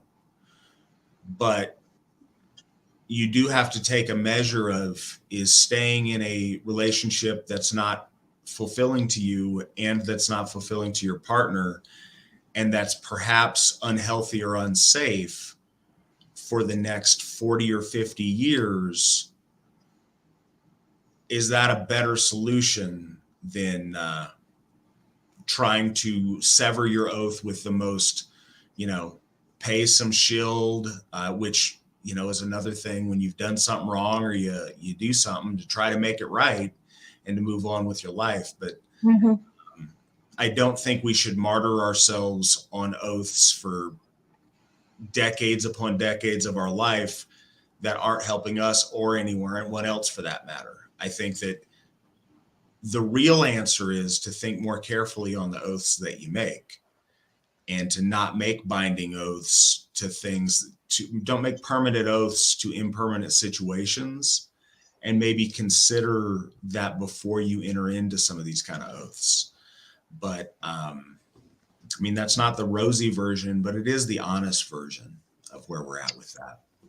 I think one thing we're seeing with AFA couples, those who are practicing and believers in our gods and our way, that those tend to be pretty solid relationships. I think there's much less discord and separation with our families. It just really is pretty rare compared to the regular population. So I think a lot of us who have gone through divorces, it was prior to being Asatru for one thing, and we weren't with a mate who was compatible to our lifestyle at this point and what we believe. So yeah, we move on and we do a better job this next time is what we must do. So we have a super chat question from Lawrence. Thank you. I just noticed one of our earlier questions was also in Canadian dollars for 25 Canadian dollars. Thank you, Lawrence. We really appreciate it. Lawrence is out in Vancouver Island. Very informative and interesting. It leads to something I've wondered about for a while. I always thought cemeteries and burial was a Judeo-Christian tradition and that cremation/ashes was pagan/heathen. Maybe I have it backwards. One of the things is when you deal with our folk over such a long span of time, you see those kind of traditions ebb and flow. I think if you have to choose one if you have to pick one that's very indicative of Christianity, certainly burying the body is. Mm-hmm. If you have to pick one that's thematically very indicative of Asatru, I would say that cremation is. But one of the things that I think there's some misnomers on what happens after cremation. A lot of the time people will see the idea of a big funeral pyre and then that's the end of it, and it's not. Or think that maybe they just took the ashes and scattered them somewhere. Very often over top of that pyre, they would then build the burial mound. Very often they would collect from the pyre, they would collect the ashes into urns. In fact, burial urns for ashes were one of the defining characteristics of our people in prehistoric times, talking about their different urn shapes. So urn burials are a very ancient thing amongst our folk. I think that it has become iconic, certainly since the prominence of Odin, to do cremations and the idea of your soul being released and going up to the gods in an instant, as opposed to during a long process of decomposition. I don't think, but because our people have gone back and forth so many times, I don't think that, it's some sort of a heresy to be buried in a casket. I do think, if I had to say what the preference is, I think that cremation is certainly a much more Asatru way to do things. But again, I don't think there's a hard line on that.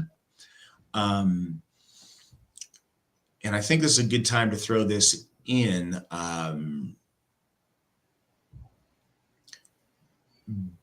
Burial of bodies implies other environmental concerns that states and municipalities may be more involved in regulating. One of the reasons that we decided to be strictly urns at Odenshof is it frees us from some of the restraints of having to jump through particular hoops. But it was also very important to me that we had, full-size burial plots there because we had space to accommodate it, so nobody feels shortchanged and they get a full-size, a 4x8 plot with whatever burial marker or monument you or your family wants to have on that. We plan on interring ashes on the grounds of all of our other hofs. As Sheila mentioned, at Baldershof, because of its position in a neighborhood and with a small lot, that's going to be done in the form of a columbarium, but a beautifully done one. And that'll be, a first for us. But yeah, any of those hofs is an option if that's something that folks want to do with their remains. I'd like to add one more thing is that I think a few of us, when we were young, were at funerals where people use added grave goods. And it's perfectly fine to do that at all of our burials, all of our memorial services. So whether it's a letter written to someone or a weapon or jewelry or whatever you want, it is very traditional to do that. We don't throw the cat in and we don't, that kind of thing. But definitely things that remind you of that person. And again, to send them into the other world, into Helheim, into the Hall of the Ancestors, with some tokens of love that go with them. So it's more for us than for them, but still it does. It kind of makes everybody feel more involved in the process. Yeah, at Adam's grave, there was a lot of grave goods that went in. It's something to think about in a situation like Baldershof with the columbarium. The space allotted will be much less. I mean, anything that's 4 foot by 8 foot, we could technically put in the hole at Odenshof. It's going to be a little bit different situation at Baldershof. So Sierra asks, being a woman who does so much for the community and the church, how do you do it all? Well, it helps that I have helpers, and those helpers are my apprentice folk builders in this area because Steve and I live about an hour and 15 minutes from Odenshof. So we would go out there more often. I would be there more often, but it is a drive. It's mountain roads and it's expensive out here. So we have to work together as a team, and we're really doing a good job with that. I think we're going to shine at Frey Faxi, but I can't do it all. I would never try to do it all, but I do need the help of the folk builders who are out here to assist, because the role of a folk builder is one to, again, be aware of who's in your area, what do they need, reaching out, doing wellness checks. We're doing that for a while, encouraging our members to reach out to them if they need something, and also to me. I always try to do that. I don't often hear from people, but occasionally I do, and I love it. But I have to do it. There's a certain amount of work I do, and it somehow fills my days, and I love doing it. But I definitely need others to help, and that's just the way it is. We're a family, but we're also a wonderful network of people working together. I will say this: there is absolutely no one who's done more for the AFA than Sheila. The amount of the amount of man hours that Sheila has put into this that we have is staggering. And to consider, she's been doing this going full speed, 28 years now with the AFA. And we are so, so very blessed to have that help, Sheila. Thank you so much. Thank you. Love it. What is your favorite thing that you do for the community in Brownsville? Well, what we're really doing for the community, they recognize us and our role in the community is the food pantry. And I'm just going to give a little background on that. Brownsville is a relatively low-income area. We do have some retirees there who have left Bay Area or whatever, but a lot of the people are living very marginal lives. There are very few schools, there are very few resources, and in fact, it's all unincorporated. All those little towns out that way are all unincorporated. So, and it's way out in the hills, so the county seat really doesn't take care of them. And it was evident to us when we got out there and purchased Odenshoff that it actually played a pretty major role in the community for a long time as a community center way back when, and they would do dances and karate classes and bingo and all sorts of things. Well, we weren't going to do that, but we did think that we did hear that they needed a church to step up and help with some food distribution. So for a couple of years, our people participated with the Yuba Sutter Food Bank, which would bring a lot of food in on a Saturday morning, and we provided the space and also the tables and everything and the manpower. And being a Saturday morning, we had a good turnout of our members. Over time, they changed their policy. COVID came on, and they decided that they were going to switch to Friday mornings, early Friday morning. And of course, people are working, and it was much harder for us to do that. And then they decided they were going to, well, besides that, sometimes they would get there 2 hours late. It was crazy during COVID. Everybody, of course, had to be masked up. But then they decided, well, we're just going to change the location. And at that point, it was getting so frustrated. That was fine. And my attitude was, let's see if we can do it ourselves. And I began looking around for other sources of food. And I found a group of, apparently they're in other branches in other towns, but the IFM, Interfaith Food Ministries, and they've been great. They're actually in a different county, the county where I live, but they know that we're serving a very needy community. And so actually next Thursday, Steve and I will go pick up a huge load of food, and we'll take it out and bag it all up on Thursday and get ready to distribute it Saturday morning. And we have people who come in. Sometimes people are brand new, and they immediately get out their driver's license and their PG&E bill or whatever they happen to have, because that was a requirement before when we were working with the USDA food bank. They had certain zip codes. If somebody couldn't prove they were in the right zip code, we weren't supposed to give them food. If they didn't have a picture ID, we weren't supposed to give them food. We had literally homeless people who had no ID. And we kind of give them food that said, we'll try to get some ID. Tell us where you're living, have somebody write a note for you. It was horrible. So from the get-go, I said, it's open to anybody. You don't have to have any ID. You don't have to prove where you live. You don't even have to be in Yuba County. We're actually also on the borderline with Butte County, which is where the town of Chico is. Oroville is the county seat. And it's worked so well. Nobody has taken advantage of us, undue advantage, because they've been wealthy people getting a little bit of, 2 bags of food. It's worked very well. And, they grab at their purse to give us some ID. I said, forget it. Just give me your name. I keep really good notes on who comes, how many people in the family. And I give that back to our source of food every month. And say, we served 41 families, which is 112 people kind of thing. And they love that information. I give it to them right away. And then they pass it to their higher up, to their board or whatever, and shows that the food that we are taking and giving out in our county is making a huge difference. Those people just can't believe the good fortune that we're there giving them food, and they love us for it. A lot of people say nobody does what we do out there. So, I mean, who could have a better reputation than that in a town? We are our deeds. I've always said that, and some of you have heard me say that even on a recent Baldershoff thing. We are our deeds. And when I was a teacher, I insisted that kids understand that. And we do. We prove over and over and over that we are genuine in what we do, and we do have goodwill towards the people who could use some help. So, and again, we give to anybody.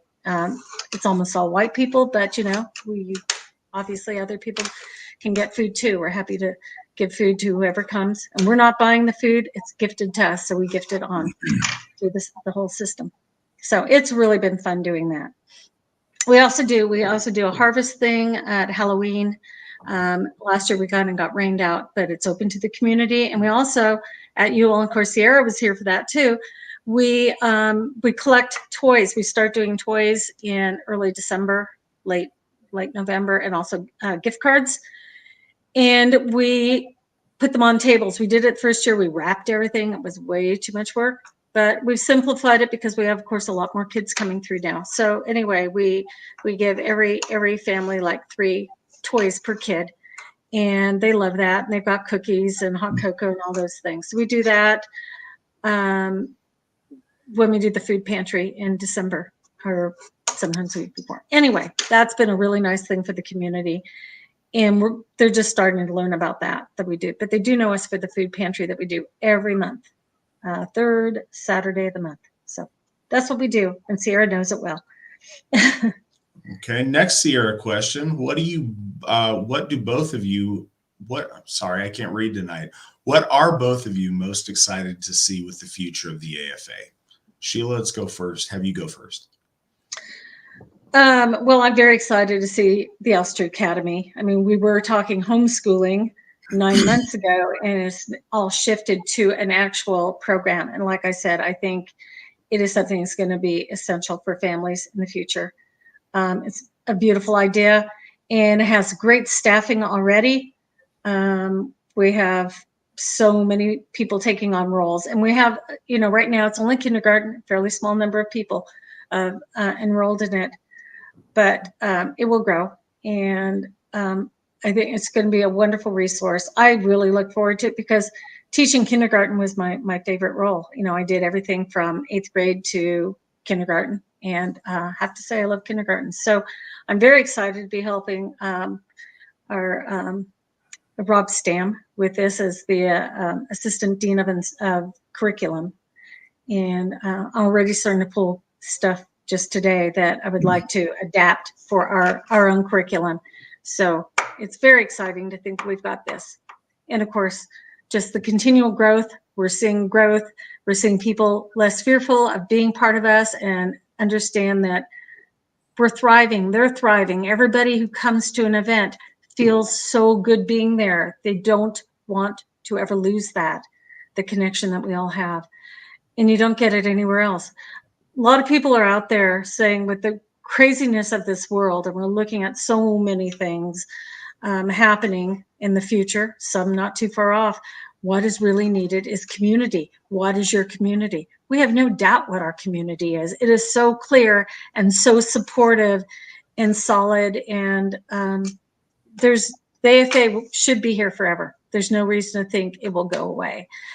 And I'm proud to be part of it because, in a way, we're just beginning to take off. We've been in our infancy. We're kind of getting into adolescence. Let's grow into being the potential of what we have. And we're not far away from that. It's really looking good.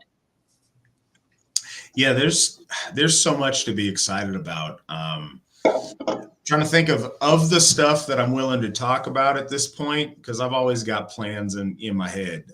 There's a very special project that's probably going to coincide around the time we get Tearshoff, but I'll tell you more on that when we get closer. Stuff that I'm very excited about is to watch those Hoffs continue to develop. It's amazing to me that we have plans for the next several Hoffs and they don't seem distant, whereas just a few years ago, it was just a distant dream, and now getting another Hoff is a very reasonable thing for us to plan and talk about doing, and we have a system of doing it. It's really nice to see that.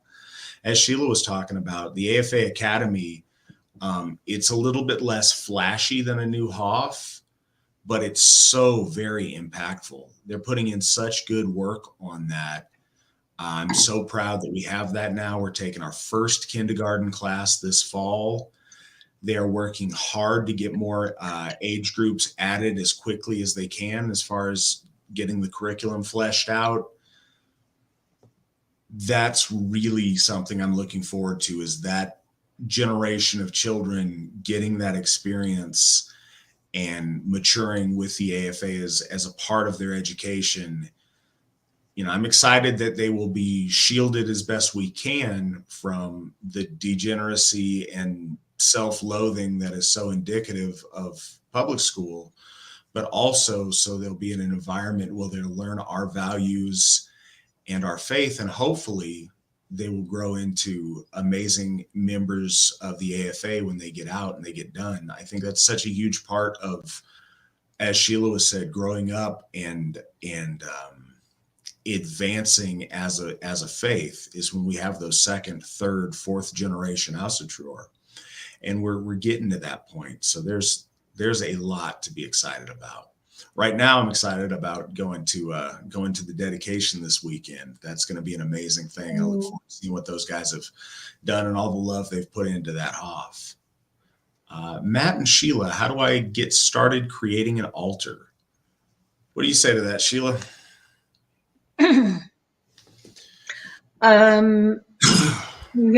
First of all, what is the purpose of your altar? Is it going to be to the gods? And do you have a particular god that you would like to honor? Are you going to rotate it depending on the season of the year or your particular needs? Or is it going to be an altar to the ancestors? A lot of people do that. They have a special one to the ancestors with pictures and artifacts and things like that, where they can pour a horn. And again, you don't need to have a horn and you don't need to have mead. You need to sincerely recognize and give blessing and honoring to those ancestors. To a god or goddess, a lot of people will get a statuary. That's not necessary. You can start with something very simple if you're on a tight budget. Again, it all has to do with your heart and your intentions. I remember years ago, we used to actually, when Elsie Christensen kind of gave up some of her work, we took on a lot of that prison work for a long time. And I remember actually corresponding with several people who ended up coming into the AFA and kind of moving up through the ranks. The one thing I have never forgotten was some guys who were in some, were incarcerated, and they wanted to have some kind of a ritual fire. Well, they knew they couldn't do it, but they were able to gather together some pine needles. And with that, they wove the pine needles into a traditional old sunwheel, the kind of the primal sunwheel, the circle with the cross in it. And then they all sat around it and they envisioned that just bursting into flame.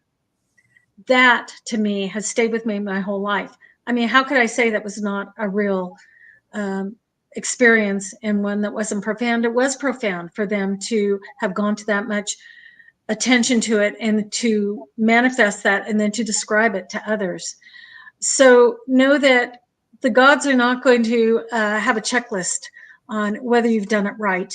If you do it with a good heart, with good intention, and again, what we do is give a offering of some kind, and usually heart to hand to horn, or our troth, our love, our wish for well-being for our gods, for them to be able to do their work in all the worlds, and then to ask for a blessing if that's what we need, or to ask for guidance, or to ask for intuition, or whatever might be needed. But again, we don't just say, give me riches. No, it's not that kind of thing. That would be kind of abusing the relationship, but it doesn't take very much. So you can get a drinking horn, you can have some mead, but you could use spring water, you could use fine apple juice or wine. In fact, we were reading about how wine was typically used in Scandinavia because it was imported. And so offerings to Odin would be typically with wine rather than with mead, because mead was the common beverage there. So when we did Open World Prayer Day yesterday, we used red wine, and that just felt right. You know, it's what you do. So again, it's your intentions, but definitely plan it, execute it as best you can, and put your heart into it. You know, I don't think I can put much more on it than that. I think that the thing that I would add is do it now. Don't wait until it's perfect. Don't let perfect be the enemy of good. Ideally, it'd be great if you got your own special altar table set up in the perfect spot and you're able to have statuary and the things that you really want there. But until you get to that point, clear off the top of a bookshelf.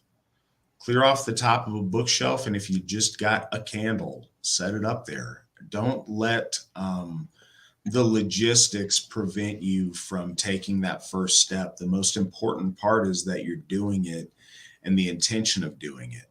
So by all means, make it beautiful, make it elaborate, make it your own, make it as special as you want over time. But start today and build up to it. Don't let concern of doing it the right way hold you back from doing it often and right away. Sierra asks, Gythia McNallen, how did you and Steve meet, and were you an Alsherjar when you met him? I know you addressed this at the top. I did. But for folks that weren't there, and maybe if there's, I don't know, something else you can add to it.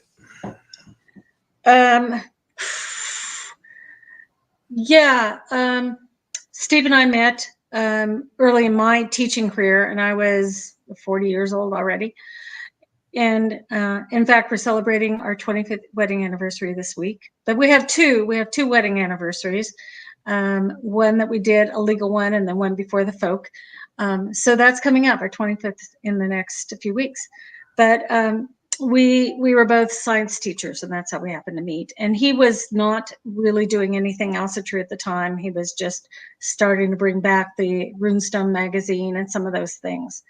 And so he was kind of dabbling at it, and we got into conversations, and he was telling me about it. And again, it was interesting, but I did not personally connect in any real way. I was quite fascinated, but, you know, I was still kind of clinging to my old, maybe I should be a Catholic because that's what I was raised with.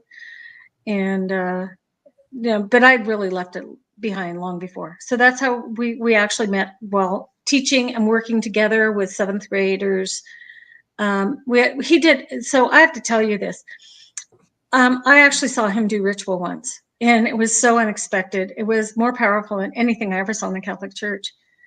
It was actually our first year. We had gone out to the little community of Point Reyes. We went to an environmental ed center, and Steve is a lot like me. He's very creative in how he teaches. And he had decided that we were going to take the counselors who were actually from our school that had grown up and were now in high school. And they were our high school counselors with our seventh graders. And he wanted to put them through a particular ceremony to highlight their role as not just counselors, but as basically trustees of that land. And he did it because this place, so you have to understand, Point Reyes is where the 1906 earthquake was, the epicenter of that is very powerful. And it's where Sir Francis Drake supposedly took shelter in the bay there and then left a plaque in bronze. And so I would always do things with my students with writing in metal kind of stuff. But he did something called the Order of Drake's Drum. And he had the kids all get up at daybreak and blindfolded all the counselors and marched them out in single file out to the campfire circle, and all the seventh graders were behind, and the parents and everybody was there, all the chaperones. We marched them out, and then he very seriously went through this thing as a ceremony to imbue their spirit in that place with having them taste the water from the place, having them feel the air with a feather on their cheek. there was a lit candle, and I forget exactly what that was, but it was perhaps, enlightening them in their spirit, tasting a bit of the soil of the land, and then they would receive it. I actually hand calligraphied a certificate for each one that we gave to them at the very end. And they actually achieved the Order of Drake's Drum. And to me, it was done very solemnly. It was done with seriousness. It did not invoke the gods, but at all. But it was still something that had meaning for those kids. Many years later, in fact, probably about 6 years ago, we heard from one of those counselors, and she was living over in Reno. And she said, I have traveled the world. She said, if you recall, I went up to Alaska after I left California. And she said, when you gave us all, because we would give a little gift, it was like a sand dollar. And she got a little bottle of water from the Pacific Ocean. And all those kids did that year. And she said, I have traveled with that bottle. She said, I'm looking at it right now. It's there in my bathroom. And it's the one that you guys gave me. And I've carried it every place I've gone. So, it shows the impact we can have on people's lives, that we can raise everybody to a higher spiritual level in ways that we don't even realize. But it can be done. And if we can do it with Asatru, that's ideal. We still need to show the exemplary people we are and bring good things into others' lives. And that's what we did with that. And I've never forgotten it. I know those kids who are now probably pushing their 50. I don't know how old they are. Yeah, probably about 50 now. I think it changed some of their lives. It was really a cool thing. And so it was a very powerful, because how Steve does ritual anyway. It was kind of done with that major personal power into it. Was very, very good. So kind of sold me on the idea of I'm going to follow this guy. He's got good things going. And of course, Alsatru came soon after. Thank you for sharing that story with us. That's a really cool story. Why is it okay? So Cliff asks for you specifically, Sheila, why is it so important to find mates at AFA events, and how often have you seen that occur? Well, out here in California, we tend to have many more men than women. And we don't grow like you guys are in other parts of the country. We'd love to have that. Our rate of growth is not the same. Yes, we have seen people come together and build a life together. We have 2 folk builders right now. One is out here and one is in Arkansas. And they met up several months ago and have basically dedicated their lives together and working within the AFA to help continue building it. And it's wonderful to see. I think, yes, it's absolutely the best place you could meet people would be within the AFA. How do we get more women? I'm always asked, how do we get more women? I haven't figured that out because it tends to be something that has always appealed, first of all, because it was always seen as kind of a warrior religion, which, as we know, is a misnomer. It is not at all. It's very well balanced with our women. And every role that a person can possibly have is valid in the AFA. You don't need to be a warrior. So ideally, yes, single women, tell your friends, tell them to come and experience the most wonderful thing they could possibly imagine by coming to our events. And perhaps meeting the man of their dreams. And we will all support everything we can to help make their lives work together, give them a beautiful wedding and all those. It's really fun to actually participate in a wedding. Some call it a ham fasting, is still a wedding that we do for our own people. And that has happened many, many times. There's actually one coming up in November in Arizona. And we had a couple from Arizona who came up here in May and got married. And they were all AFA members. So ideally, that's what we would love to see. And if you can send more people into the AFA for that reason alone, it's well worth it for us all. Tracy has got a series of questions. Ooh. Gythia, what is it like from a woman's perspective watching the reawakening of our folk and being the supportive wife of Steve through it all? Well, anybody who knows me has seen me very much I tend not to be very active when I'm in a large group. I'm a very quiet person, but I have a lot of strong opinions. And in my own world, I'm very, very busy. But I've always been a Frigga's woman, and it always made sense because Steve was and is and will always be an Odin's man. I mean, that is the god who drives him forward, and he feels, pushes him each and every day. And we've made a very good balance because of that. And it's just something I know. I feel like I'm kind of filled with Frigga energy when I'm around my folk. It's just what I do, and it seems it's comfortable.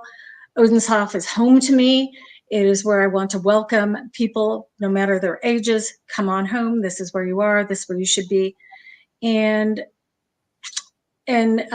Steve has always been a passionate leader, and I've always given him the space to do that, whatever he needed to do, to lead the folk. And I just think the AFA is going to continue doing amazing things. I love seeing as many women involved in the AFA as we have.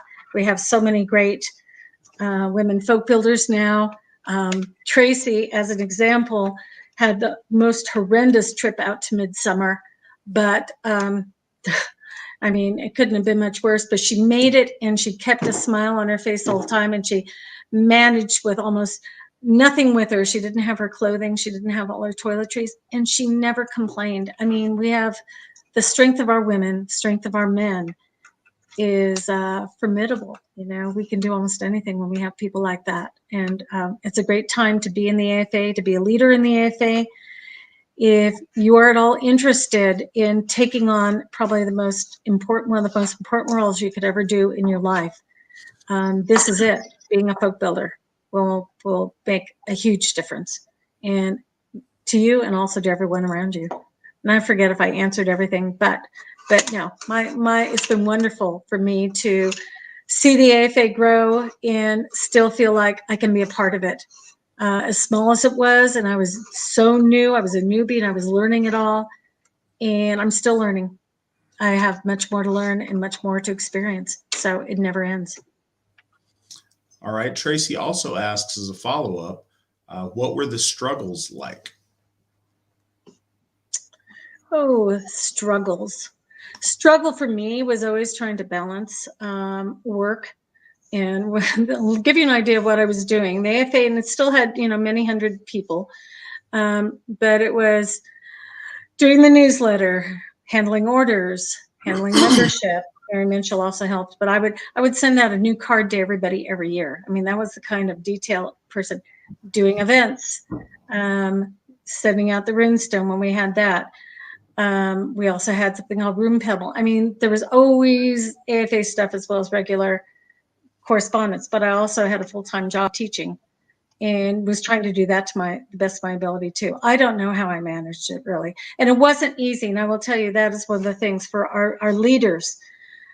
You take on a role like this, and we always say, do it with good intent. Don't flake at a job as a folk builder or a Gothi or anything like that. We really need to have people serious in it. But you also, if you have a relationship, if you have a husband or wife, you've got to give back to them. You have to give them some priority, because it does not take very long for them to say, you never pay attention to me. All I hear is AFA. And so we really need to make sure that the time that we spend with those we love is quality time. And they know that, that we're given the best we can in all the areas of our life, but they are, of course, very, very important. And so do not overlook those people who depend on you and who are critical to your well-being and to your own future as a person and in a relationship. You've got to take care of that. And that's been some of the headaches we've had, was when I particularly didn't balance a lot of things and things went awry, and those things happen. But anyway, you can get back on track when that happens. Don't give up on a relationship when it goes kind of sour on you. You can fix things. Really, it's possible to do that if you both intend to do so. Also from Tracy, how often did your husband come to you for counsel? Oh, I don't know if he ever did.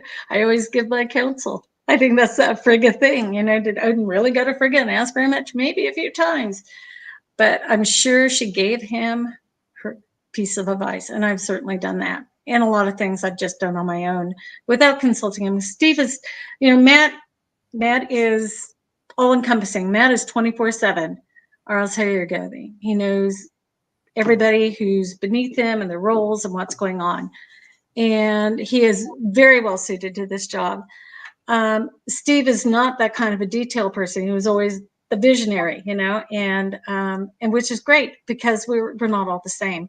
And he gave everything he could to get it to a point where it was a perfect time to pass it off to Matt. Matt was ready to take it and run with it and try new things and expand it.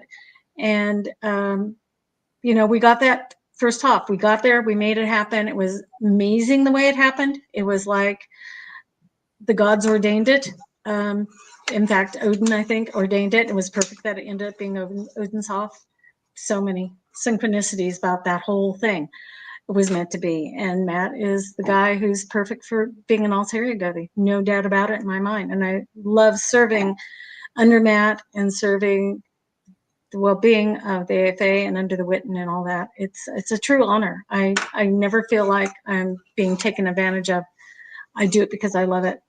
And as for giving Steve advice, I don't know. I just give advice.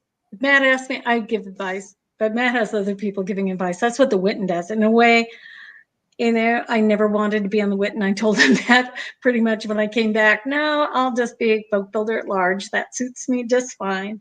And he has a great Witten right now. And I love seeing Brandy there. Brandy is one of the most amazing women I've ever met. Not that all of our Gythias aren't. They all are.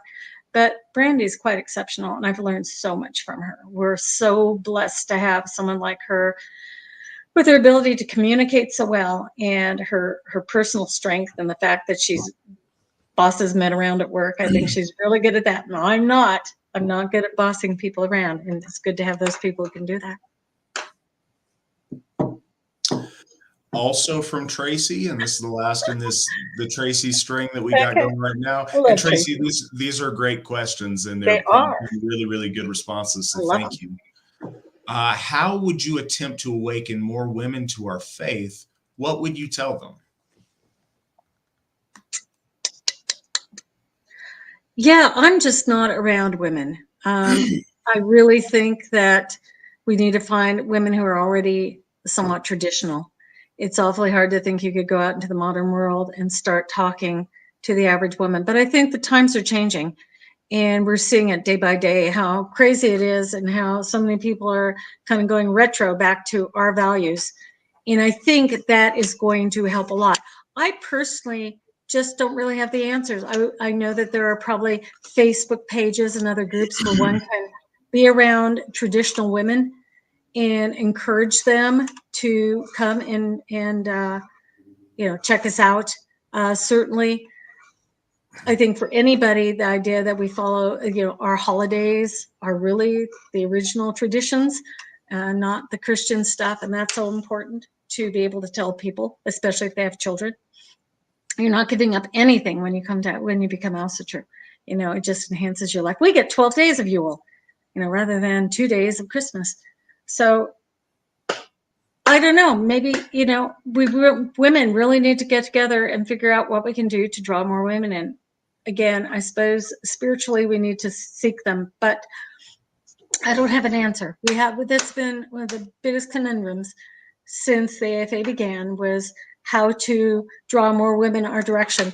But I think women are kind of toughening up in this world too. And perhaps they'll say, hey, I really want something that matters. I need a spiritual focus, and I want something traditional, and what is out there, and they'll find us.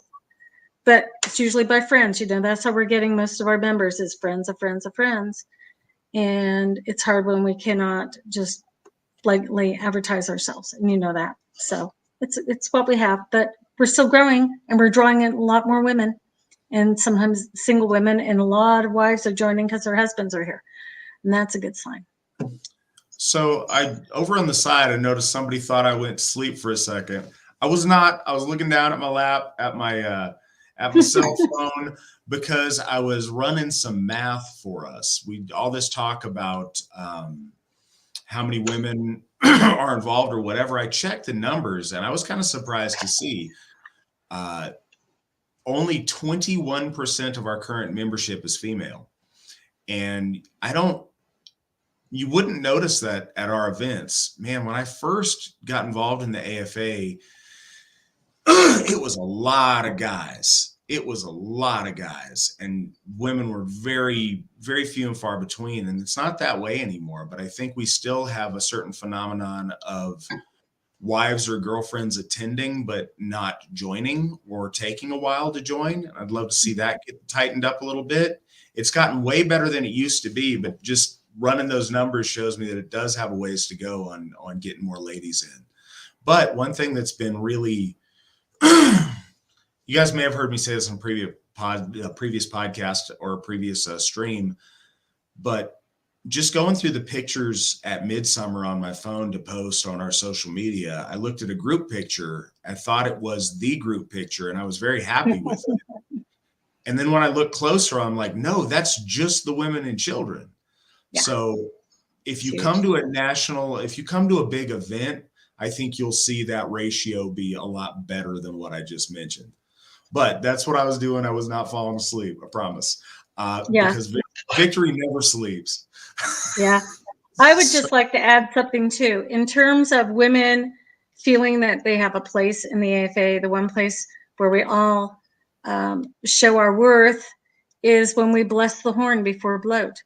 And that is something, I have a picture the first time we ever did that. And it was like 2010 out at Camp Norga when we had Midsummer out there, and old David James did the Midsummer bloat, and he asked the women to go to the side and pour the horn. And a lot of those women did not end up being AFA, but still the point is we learn from that experience, and it has become a key thing that our women do. And, we kind of talk about it, we giggle about it, we have certain things, but we also take it very seriously. It is a beautiful ceremony that began in the AFA and will always be AFA. And women who come in and they just wonder, what am I doing here? What role do I have? It's mostly men, right? No, we've got things specifically for our women that only women can do, because they have the ability, the innate magic passed on to them and passed on to us, that we understand the nature of what goes in the well, and that is what is represented in the horn. And so we give good blessings to the folk in what we say, and it's wonderful. We also have a lot of babies because of it, believe it or not. Anyway, it's been a wonderful thing we did for our women. Absolutely. Sierra asks, Sheila, what is one of your favorite memories during your time as Gythia? Oh, wow. I really,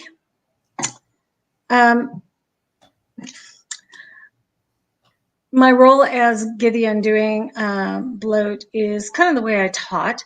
I always get kind of a framework in my mind, and I tend not to do things the same way a second time. The one thing I have done, though, is recently as I moved away from always connecting with Frigga, and because it's the summer months, we did Seeker bloat, and because I wanted to give some balance for that event, knowing that Matt would be doing the Seeker bloat with Odin in the nighttime, and we have families. We have so many families with little babies and toddlers who tend to leave early, and I thought, I don't want them to leave before bloat, so let's give them something during the day. So I chose Freya, because talk about a goddess who has power to almost match Odin. I mean, very, very powerful in all that she does. And so I did a Freya bloat, and that was done out at this special space we have, which was set aside for Freya, with a Freya goddess pole. And it was put in a couple of years ago, and it was never really initiated or recognized appropriately. And so we tried to do it midsummer. It was just a little too hectic, but we did it last month, and it was quite amazing. And I'm tend to get a little flustered when I'm doing bloat because I'm still not all that experienced doing it. But it was neat because we actually, when pictures were taken, there were orbs in some of the pictures. So that was a good sign. I know that at least one of the women said she just got goosebumps all over. Really felt that from Freya. So that made me feel really good that I was glad I chose to do that. It definitely felt really good. We also did our intentions for a year from now, the whole victory. I've been on a victory thing. Those my leaders out in my area know that because I asked them the other day about victory. But we put in our into a time capsule that we buried right there at the base of the Freya goddess pole, and we put our little slips of paper in. What would we like to see victory look like a year from now? And for people to put something that could almost be quantified, so we can open it up in a year and say, whoa, yeah, that happened, that was great, because we put our effort, because it is all about doing, but also bringing in the goodwill of the gods to assist us in all that, and working with others and all those things we must do. It was really cool to really play up Seeger Bloat this year with Freya, so I love that. Excellent. And that was a very powerful bloat. I know that affected many people. Sierra also asks this: Sheila, do you have a preference over which one you enjoy performing more, baby naming or weddings? I've not done a baby naming yet.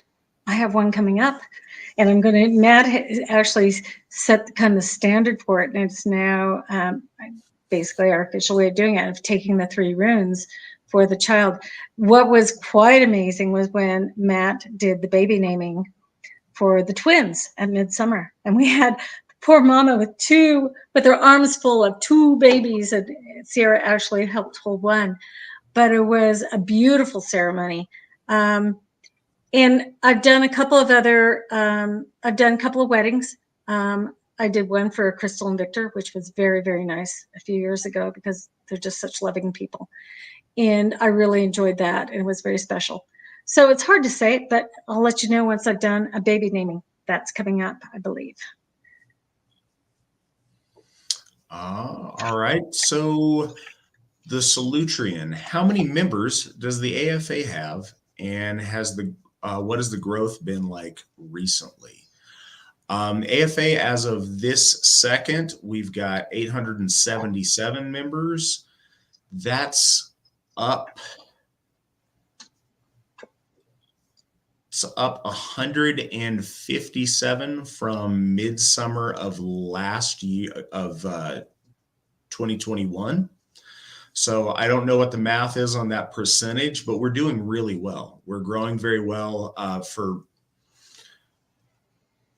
We still have more turnover than we'd like to see, obviously, but the growth rate has been very steady and very good. When I became Alsherjargothi, we had 520. We're now sitting at 877, and that continues to grow. We've actually I'd say we've seen a pretty big surge specifically since the top of the year, but we're doing very well with our growth compared to what our norm is. We're doing really well. Right. We're also bringing back former members. Some of them are coming back, and that's always a good thing to see. And the other thing is that when you hear about other churches, that they talked about their, quote, congregation, they probably include everybody who's in that pew when they come in on the Sunday. And we're only talking about the people who actually are the ones paying in a family. So along with that is sometimes a spouse and several kids. You look at that, and we're up to a couple of thousand people really in our church. Easily. The point about the kids can't be overstressed. There's so many children at all of our events, and those children aren't counted as members until they become adults and choose to, if they choose to stay on as members with us. So as far as bodies in the room, it's much greater than that. But those are all people who are currently regularly donating members. Next question. I'm not looking to just bury my nose in a book. We always ask for book recommendations, but is there any consideration to create an adult academy to provide some structure to adult Asatru learners? That's something that we've talked about and we've kind of flirted with over time, but it never really materialized because the that wanted to participate. At the time, it just wasn't a time where they could really put in the work on that. But yeah, we have given that thought. Brandy Callahan, B. Callahan at runestone.org would be who I'd suggest to send suggestions to. I know she was heading that effort up back when we did try it.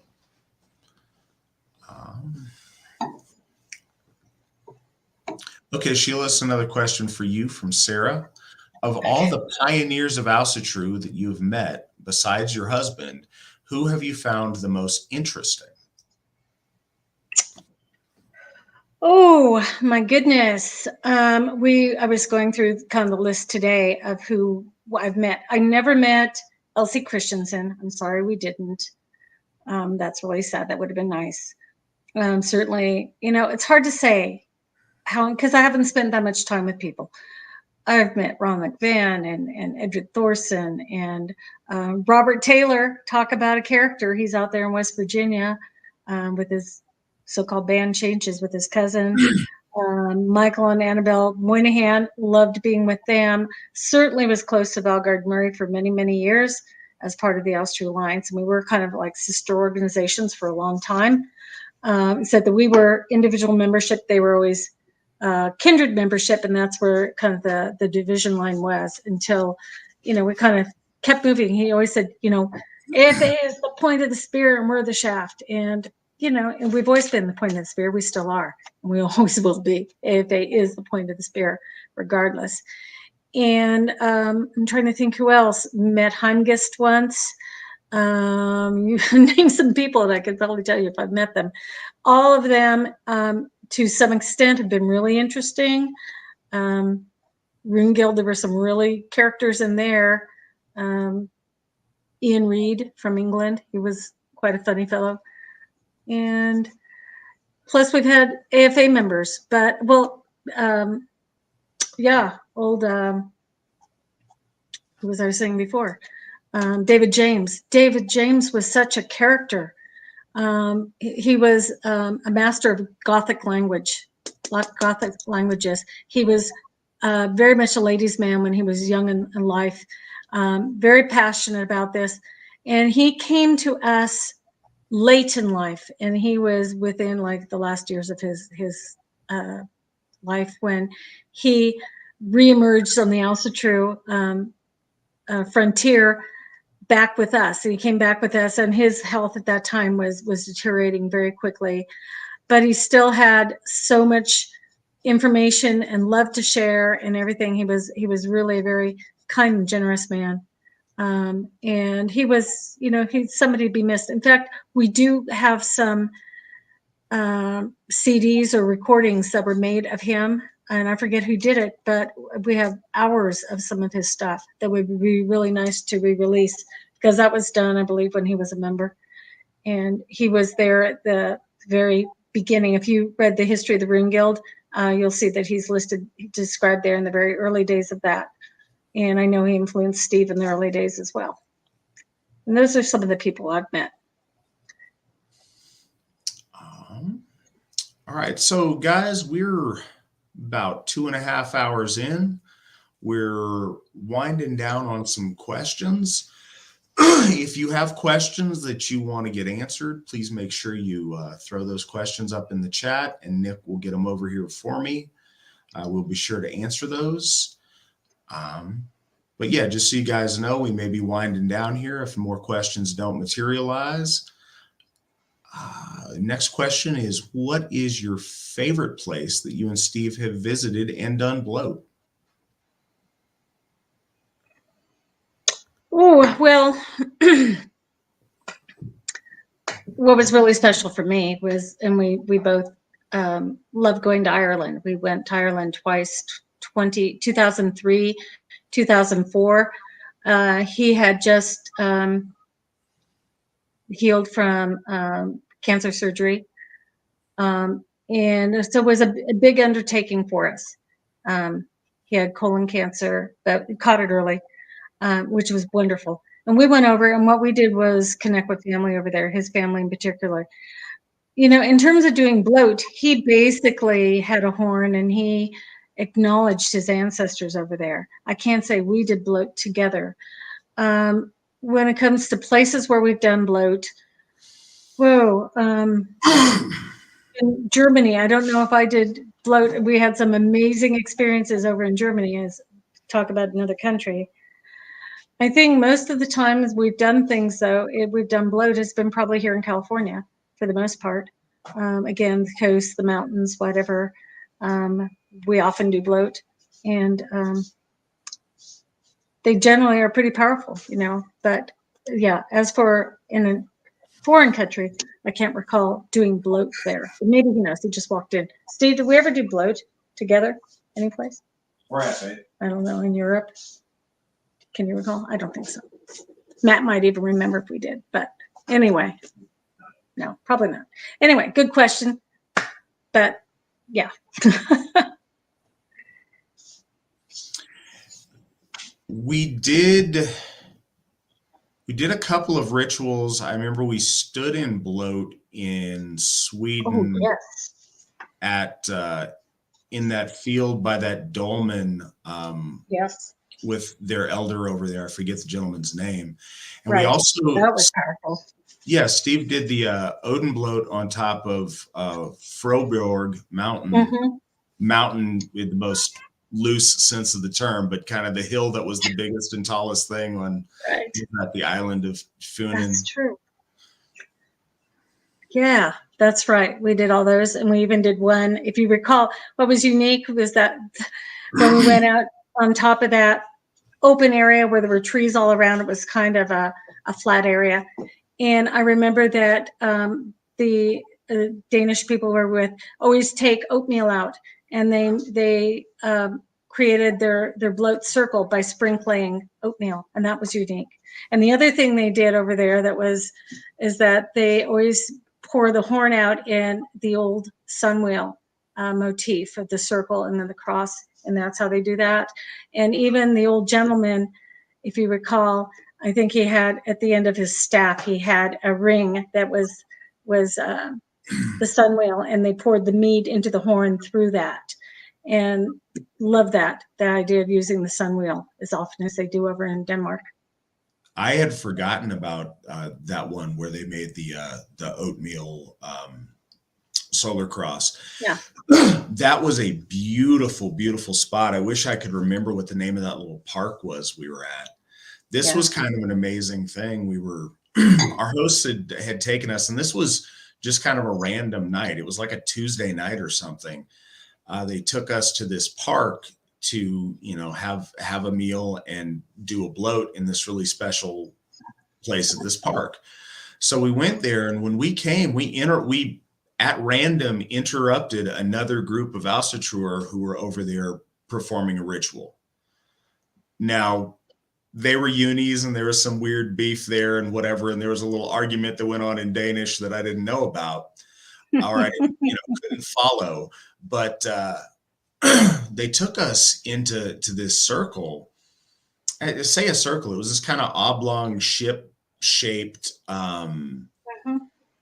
clearing in this wood, and it was beautiful. And there they had a number of rune stones. They had some ancient rune stones, but they had some modern rune stones. I think they had like a World War I rune stone there.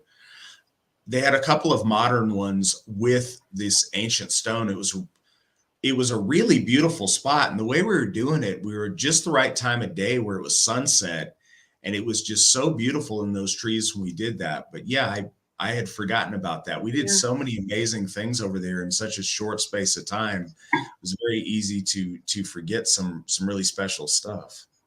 Tell about the time we went through the field and came to the mound. You remember that? Yeah, yes, because you tell that one so well. Well, so that one really stands out to me. So we had this very energetic lady over there who was our tour guide on this, and she, in her free time, she goes out and explores all these off the beaten path, old pagan sites there that, most of us would never know. So we were really special. We're really privileged in this. We spent a couple of days in Copenhagen seeing the touristy things, which were great. But she took us to all these places that if you didn't know a local, you'd never know were there.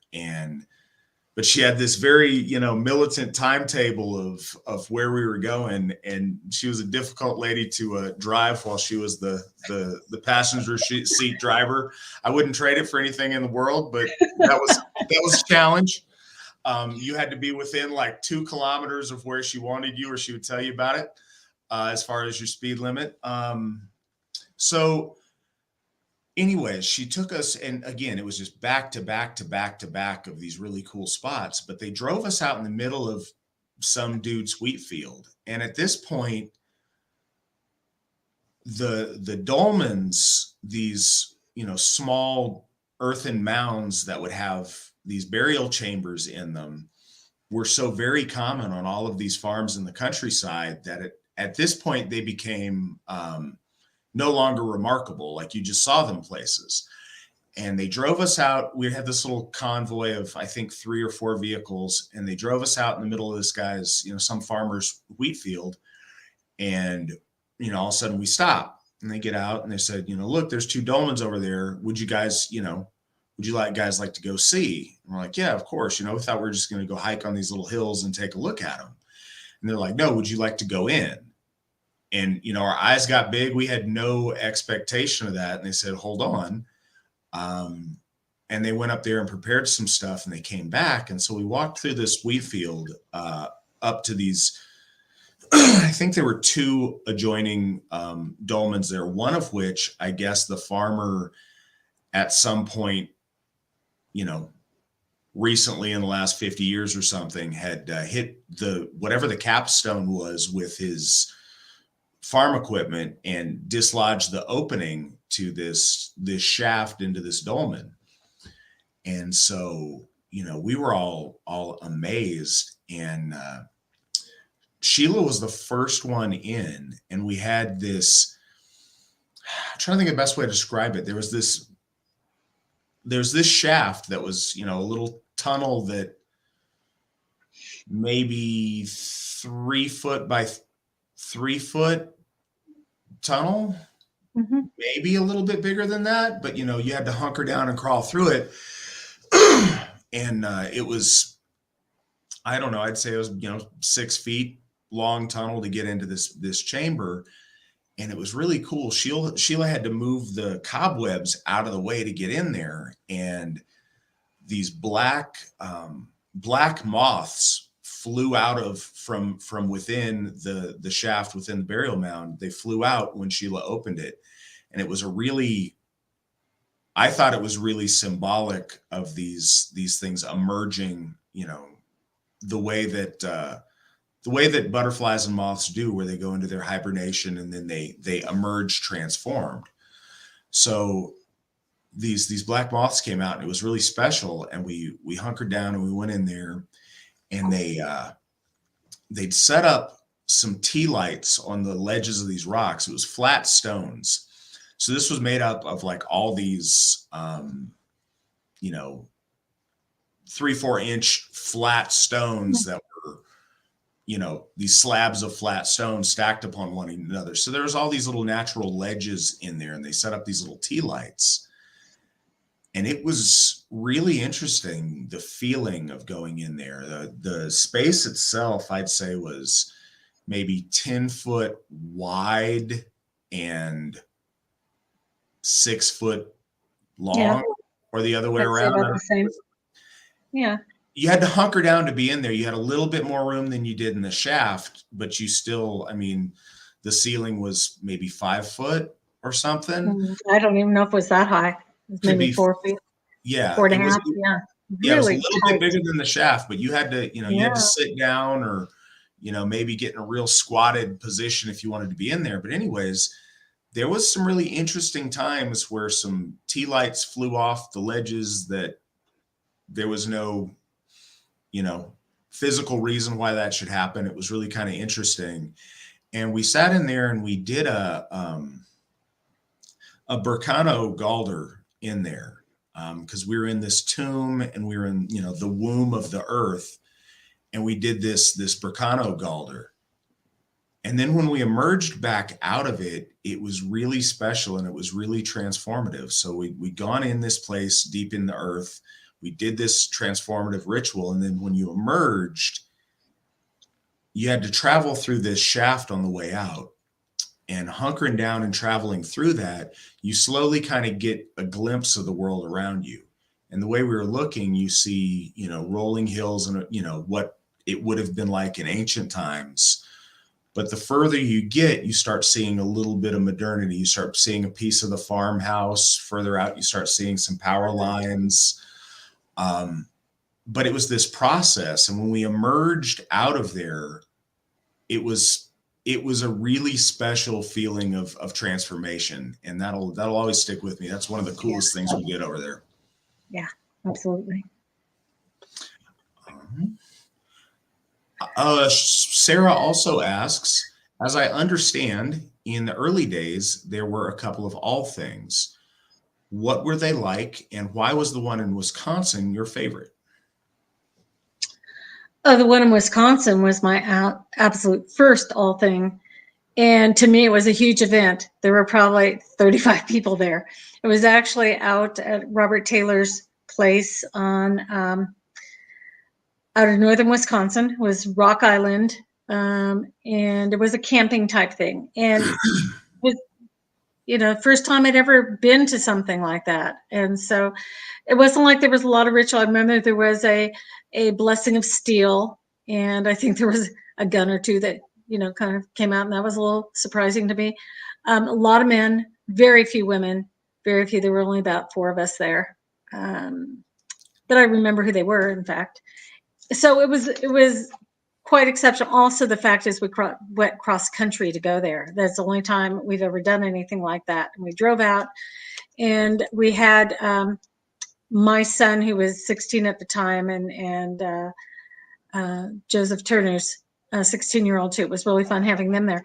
One thing that happened to us that made it, again, indelible in my mind is we were heading across, I believe it was Kansas, and we got into one of those heavy rainstorms.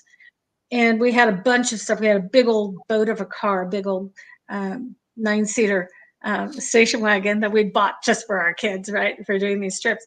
And we had all sorts of stuff on the roof rack. And we decided to just pull off as quickly as we could, go into a gas station and pull off all this stuff and try to get it under cover. And as we're pulling in and the windshield wipers are going all crazy, and we look and there's a bumper sticker in front of us that says Odin lives. I was like, what? Because we had one on our car too. What are we looking at? And we end up pulling in and find out that those fellows were going to the all thing too. And we ended up knowing them for many, many years. And they said, in fact, we were just listening to a cassette tape of Steve McNallen. It was one of those crazy kind of coincidences. It was great fun. It was very nice. We actually did something ourselves as AFA, and it was called Gathering of the Tribes. And it was well over 100 people for 3 days at our own home here in Grass Valley. We had 24 acres at the time that we were renting. And it was really cool. We had Michael Moynihan and his group of people from Portland came down, and Robert Taylor came out with his wife. And we also had James Russell, who wrote The Germanization of Early Medieval Christianity. We brought him out to speak. And it was a very, very neat thing. We also, at that point, announced that we were just getting some land that we were going to build a Hof on. And so it was kind of momentous to be doing that. And Steve did a fantastic bloat. And we all marched out in this field, and it was cordoned off with the vey bonds of rope. And it just felt really, in fact, we had people called in the various tribes. We had representatives calling in the tribes of old Europe. And that was a really neat bloat. And I remember that. And then other than that, been to lots of Alsherjar Alliance all things over the years. And, they're about the same. They have not changed very much. And that's great for them. They love it that way. And And so, yes, I've been to a lot of events like that. Went to a Theodish event one time in Virginia, and that was very different. And I will never forget that. But anyway, yeah, I'm glad to have had those experiences. But boy, I'm stuck on the AFA from now on. Don't need to look any further. Matt, when are you going to put out a book? When I can find a good ghostwriter.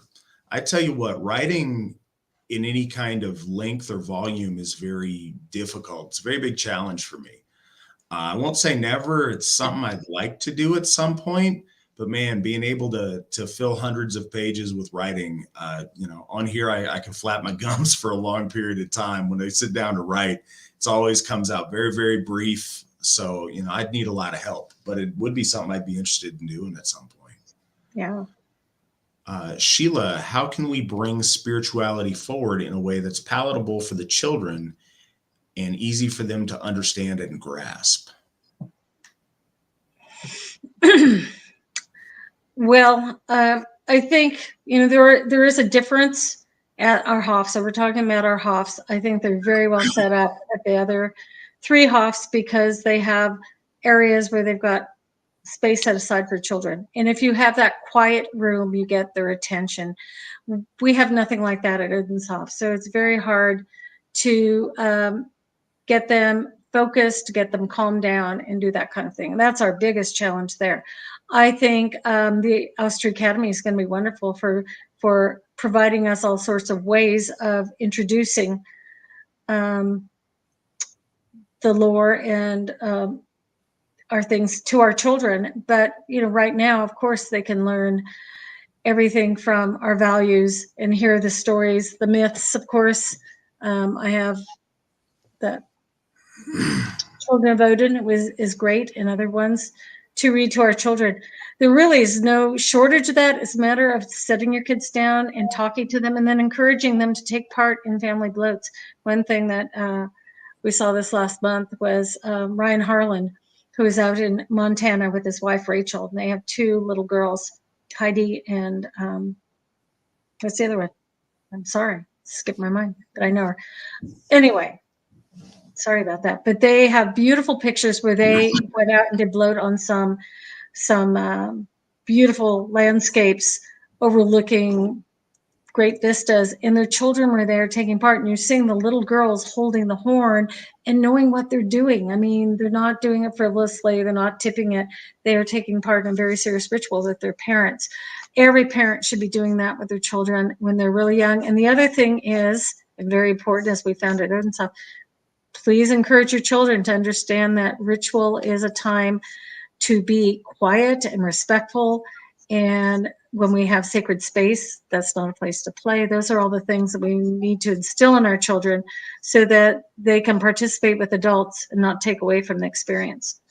But yeah, we're really working on how to basically bring our children along in our religion at Odenshof. And it's a challenge, but I was working on that today too, making sure we had things that, in fact, we're working with both Sleipner and Gullenbursti this time, and I have several activities, and we just can introduce that to the children. And again, knowing about our gods, knowing their symbols, such as the animals and all that. That's what we do. And doesn't mean that there's one way to do it. Probably doing anything is better than doing nothing. So I've got another question for you, Sheila. Shay asks, we just saw your photos where you had climbed to the top of a mountain. Yes. What sort of climbs and adventures have you had while doing Wotan on the Peaks?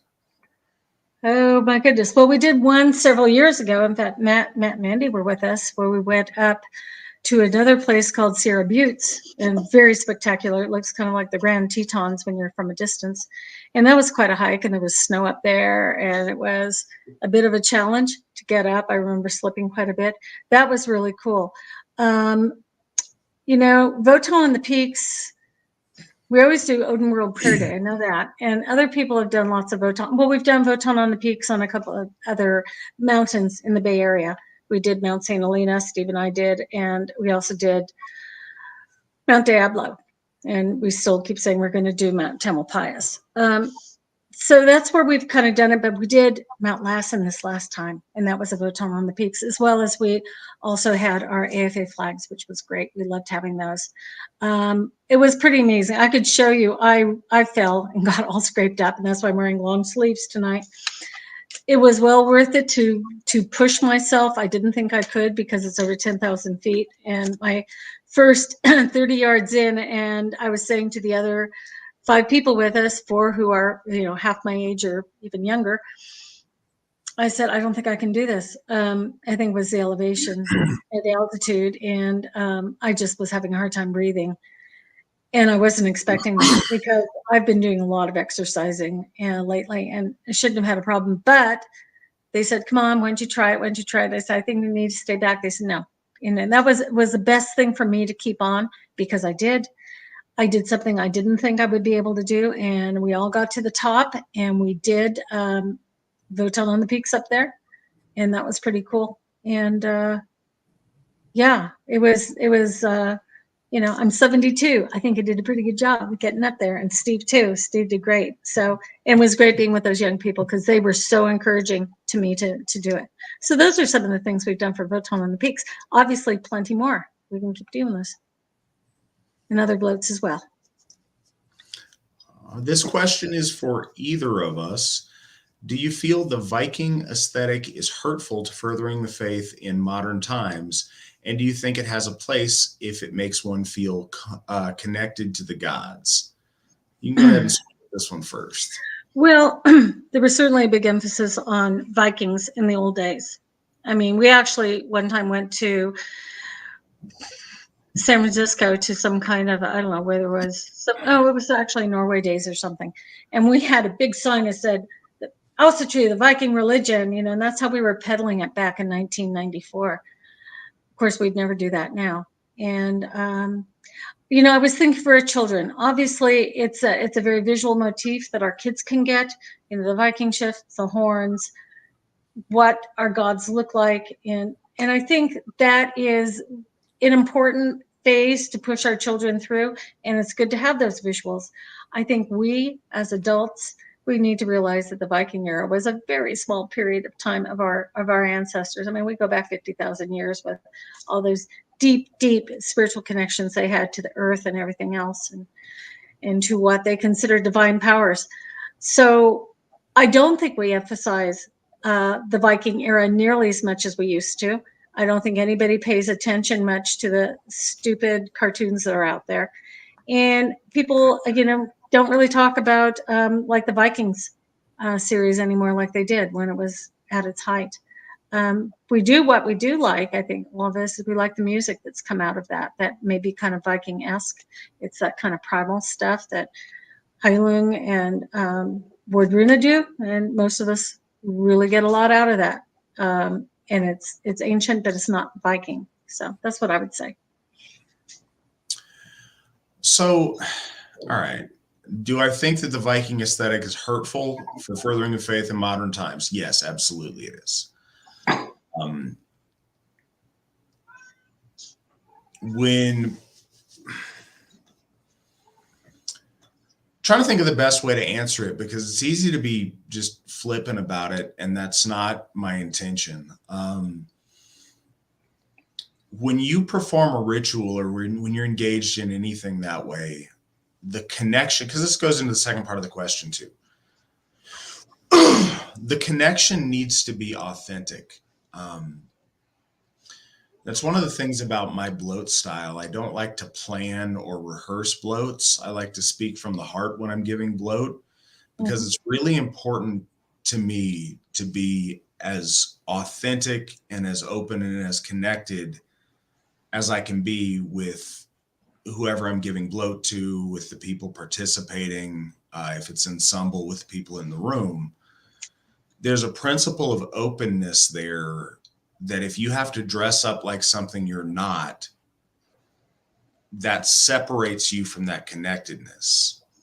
And I don't think it's dishonest, because I don't think you're trying to fool the gods into thinking that you're a Viking, but I do think that extra piece of, silliness takes away from the seriousness of what we're trying to do. And I think that that hurts us in a metaphysical way. I think it also hurts us in a mental way, because if you need to escape from your real self to put on a fake persona to somehow feel more comfortable in front of our gods, that puts your head in a strange headspace. It makes you conceive of our faith as only limited to a specific period of time and space for a very small sliver of our folk, Mm-hmm. and a very long and outdated period ago. And it takes it away from that being relevant and integrated into your daily life. So I think mentally it's hurtful as well. And then I think the most obvious is it looks silly, and it makes the rest of us look silly, and it makes the reputation of the people that you're with and of our faith in general, it degrades that. Whether it should or it shouldn't isn't really the point. It does. And I would never want any of my actions to be an embarrassment to our gods or to the elders that have come before me, and something that I take very serious. I would never want anything I do to diminish that reputation. I only want to build that up. And I feel like dressing in period costume would take away from that. So that's my take on it. Yeah. Okay. And I was not interpreting the way, and I totally agree. We gave up on those wearing ritual garb, the year 2000. That was the last. And so we've gone along and never regretted that. It's not part of who we are, nor do Christians typically dress like people out of the Middle East. And we shouldn't have to do that. Yeah. Now, if we're performing a play or something, if there's some ritual purpose for a certain element of something that makes a little bit of sense, context is king. But yeah, it looks silly. The times that we've had someone show up wearing a Viking period outfit, they've gotten a lot of strange looks, and, it hasn't upped their reputation. It's moved their reputation down. Right. Some people also take Viking names very seriously. To me, if you want to get rid of a Christian name like Christian, if that's what you want to do, but I still feel that, it's part of our identity, and we definitely don't need to take on Viking names. That just seems very pretentious and awkward and silly.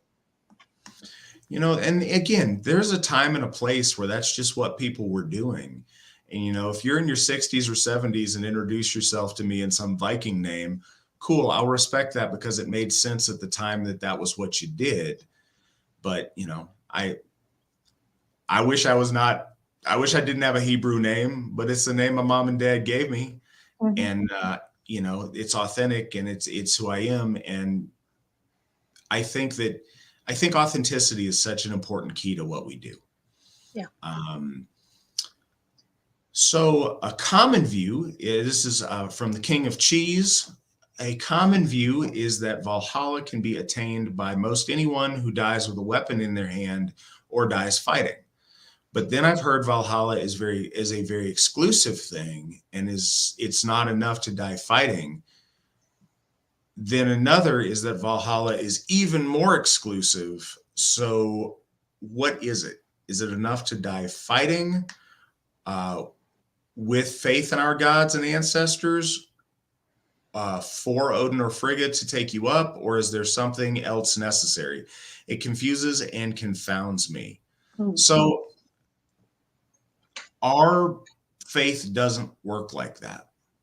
I think it's very easy, and I have no idea where you are in your progression through Asatru, but I think it's very common, especially early on, mm-hmm.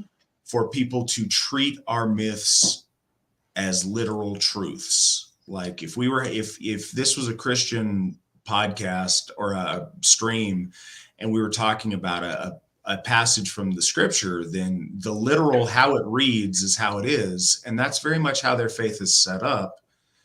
That's not what folk faith is, and that's not how our myths are set up. Our myths don't speak of literal truth. They are a figurative way to tell us truth and to communicate big truths in ways that make sense. At the time and place that we see the documentation about Valhalla,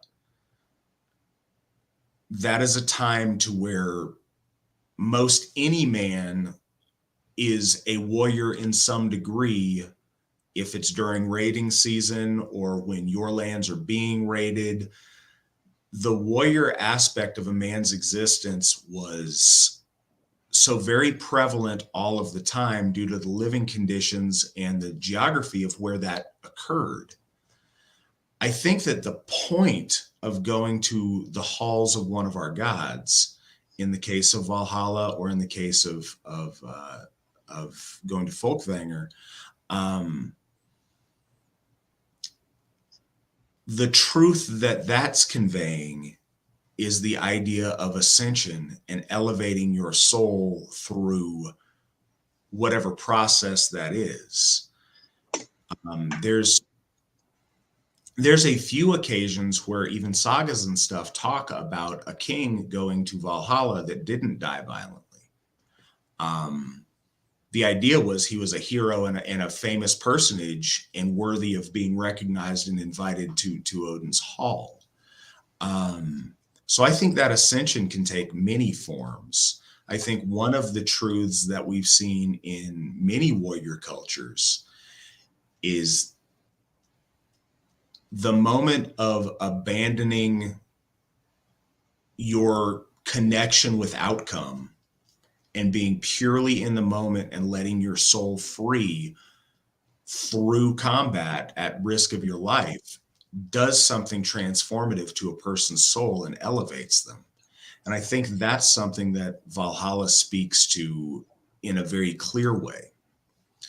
So I think that, you know, if our gods can take you to their hall if you die a certain way, why can't they take you to their hall for any number of other reasons that they would choose to if they deem you worthy? We do our gods a disservice if we try to limit them to the literary sources we have from the Viking Age and suggest that that's the depth and breadth of all of their power. Our gods are real and they're beings that we interact with. If they have the power to elevate you to be with them or to be more like them through your ascension because of certain deeds, then certainly they have that power to do that based on whatever criteria they choose as necessary. And I wouldn't limit ourselves to that kind of an outcome. I just don't think it works quite that literally.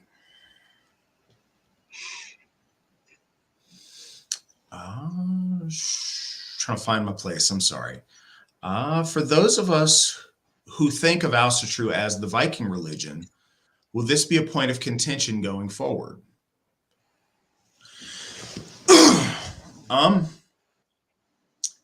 Yeah, if you think it's limited to being the Viking religion, absolutely. If you see it in terms of being a Viking religion, certainly it was the religion of the Vikings. That's not it being a Viking religion isn't inaccurate. It's just incomplete, and it's a small sliver of what it's truly about. Typically we track the Viking Age from the raid at Lindisfarne. So what was that guy's dad? Because he wasn't a Viking a generation previous to that, but he still honored our gods. What was that guy's fifth great grandfather? He wasn't a Viking. At some point there, he was considered part of, the Celtic, whatever the Celtic culture in that part of Scandinavia was at the time. But he clearly still believed in our gods. We find depictions of our gods going back into Neolithic times. So to confine them to the Viking Age just isn't true. If you connect through the Viking element of it, and that's something that's very powerful to you, then absolutely. And that's also true and completely legitimate. But if you try to limit it to just that, then sure, that'll be contentious. And the follow-up question, once you take away that, why wear hammers? Well, because a hammer is a symbol. I'm not using this as a weapon or pretending that this is a, my sidearm. It's a symbol of our faith to define who we are, to show others who we are. You can do things that are symbolic. It's a false paradigm to think that if you have one thing that's symbolic of the Viking age, that you need to dress in full Viking clothes when you do ritual. There's such a vast area in between those extremes that doesn't really exist.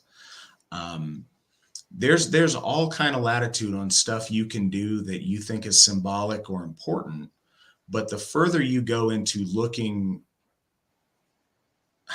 ridiculous is such a loaded term, but it's the right term because it garners ridicule from people who see you.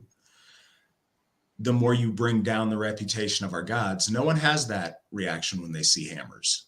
People do have that reaction when they see somebody wearing a tunic and chainmail. Yeah. Do we have any more questions, guys? It's been 3 hours tonight. Oh, I see one more question on here. If you guys do have any more questions, please go ahead and get them over there. We'll follow up with these last couple, and we will call it a night, and I will go get me some dinner. So Matt/Sheila, what's the best translation / version of the Eddas to purchase? I've used the Hollander book for 20 years. Always wondered if there was a better one out there. What do you think?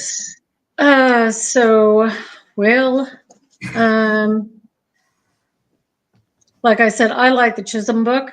We actually met James Chisholm. I like it because it goes into a lot of detail. It's one that's hard to find. Have to say I like the Crawford for just easy access for the Poetic Edda.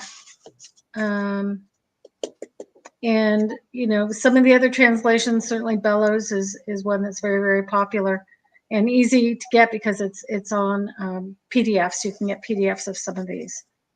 What are some of the other translations I have? I don't know. I'd have to go back and see some of them. Anyway, Matt, you take that. So this is kind of I have some substance, but I also have kind of a cop-out answer that I do think is valuable. Hollander's my go-to because that's the first one that I read. And so that's the one that's the first way that I heard it. I think the most popular amongst people that I talk to is the Bellows version. I don't like the Crawford version, but I think that's just personal bias on my part. Mm-hmm. What I would encourage you to do in my kind of cop-out answer, but it's legit. If you've been reading the Hollander one for 20 years, get some other ones and just compare. There's a really cool one. I don't have the site right now, but there's a cool website where you can go through and it has a bunch of them side by side so you can compare. Sometimes it's not much different at all, but sometimes it can be very different. And I think, and again, this was kind of the purpose of the Jackson Crawford one, was to simplify it. And so obviously that one is not meant to be as direct a translation. Mm-hmm. And some of them take liberties in order to make it more poetic. All of them vary from being perfect. So taking a look at what they look like together and seeing the commonalities and seeing the differences, I think that's really valuable. And that's something I enjoy doing when I look at the Eddas these days.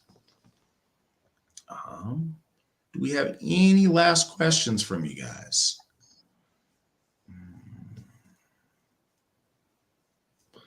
I see one on the side. It hasn't popped up by Nick yet. But Roy wants to know if we could possibly gather all these very valuable book recommendations and have a list on the website.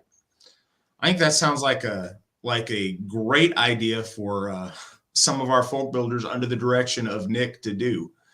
I think that's an awesome thing for Nick to help do. No, if somebody could go back and recapture a lot of the recommendations, I do think a good recommended book list would be there. So figuring that out would be awesome. Yeah, Nick, that's what I'm talking about. Hunting down the list is going to be the challenge. but we hear it, but we do hear it every time, and it would be valuable to have that. I would like to see us have a kind of a central place where all of the various book studies can be listed, because some are open to anybody anywhere in the country. I know that Sarah Alt is doing one, and we've got our rune studies and all those things, and so many of our members have no idea that those are happening, and they're so isolated they'd love to take part. So that can be all pulled together in one place too. I'm just trying to comb to see if there is any last questions. I think that we've got them all answered. Wow. It has been an absolute pleasure to have you on the show tonight, Sheila. It's always a pleasure to talk to you, but it's nice to be able to share that with the rest of the folks that are tuning in. Yeah. I see one last question. Matt, what about the Norena Society books? I would advise folks against the Norena Society and their books and that whole group of folks for a number of reasons. And I say that Mark Purrier himself, I think, is a really good guy. I've met him. I like Mark. Mark was here right now to give him a big hug. But the Norena Society, I think, has a lot of really bad actors in it. A lot of people that I think are of low character, and their approach to Asatru. First, obviously, I think that it's wrong, but it differs from ours very significantly in some fundamental ways that I think are important.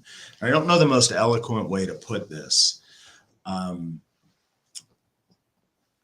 We approach the gods with faith, with piety, and we build a relationship with the gods. The point of the lore and any additional study to that is to help us better understand the gods and to bring us closer to a relationship with them. We participate in a gift cycle with our gods, and we've been very blessed because of that. The folks in the Norena Society, from what I'm aware, most of them are not actively practicing Asatru. They sit in various basements and criticize how everybody else does it. And the scholarly approach, to me, to the level that they take it, is disrespectful. They theorize about our gods based on scholastics and try to force our gods to conform to their scholasticism. And again, if this comes off muddled, I apologize. But they try to force the gods to fit the lore, and they're willing to make very illogical leaps to force the gods to cleanly fit their interpretation of lore, rather than being open to the gods on their own terms and using the lore as a tool to understand them. And I think that comes from a lack of a sincere belief in those gods as actual beings. So I would advise people to stay away from the Norena Society. I think it's a bad deal all around. I wanted to add one more thing. I meant to suggest any Hilda Davidson books, especially if you're into history. Her books are so great on where our traditions come from, and how our religion was practiced in different places around all throughout Europe, and even in more the Indo-European times. But she also wrote Road to Hell and all sorts of things that are really, really wonderful scholarly work. So just about anything from Hilda Davidson is a worthwhile book to have on hand. Absolutely. Also what is it called? I just had it out the other day. In fact, I loaned it to Ashley. The one, anyway, can't remember it. The one that is basically the compendium, the glossary of all, Norse words. It's just amazing. It's about so thick, black. Anyway, something mythology, Norse mythology. Love that one. I'll give that recommendation too, just as a reference book, because it gives such nice quick little summaries of names of all the dwarves and everybody else who's mentioned in the lore. Just very concise and good stuff there. Dictionary of Norse mythology, I guess it is what it is, something like that. It's a great book. Yeah, I'm familiar with that. That's a really valuable tool. I think that all of the lists of names of things that may seem insignificant in a story context, if you translate what those names mean, it adds so much depth to the Eddic stories. Yeah. Well, all right, guys, I appreciate you guys listening to us for the last 3 hours. Thank you so much for everybody who participated, everybody who asked questions, our generous people that have donated tonight. Thank you guys so much. And thank you very much, Gythia Sheila McNallen. It's been an honor to have you on tonight. It was an honor to be asked. Thank you, Matt. All right. Well, you guys have a good night. And I will not see you next week because I will be in the air this time next week flying to Fall Fest in Minnesota. Mm-hmm. So Gythia Brandy Callahan, or Whit and Brandy Callahan, will be on hosting for me. And she's going to have Lane Ashby on as her guest. So that should be a good show. I'm looking forward to hearing that. And I'm sure those guys will do us proud. Until then, hail the gods, hail the folk, hail the AFA. And remember, victory never sleeps. Good night, guys. Absolutely. Good night.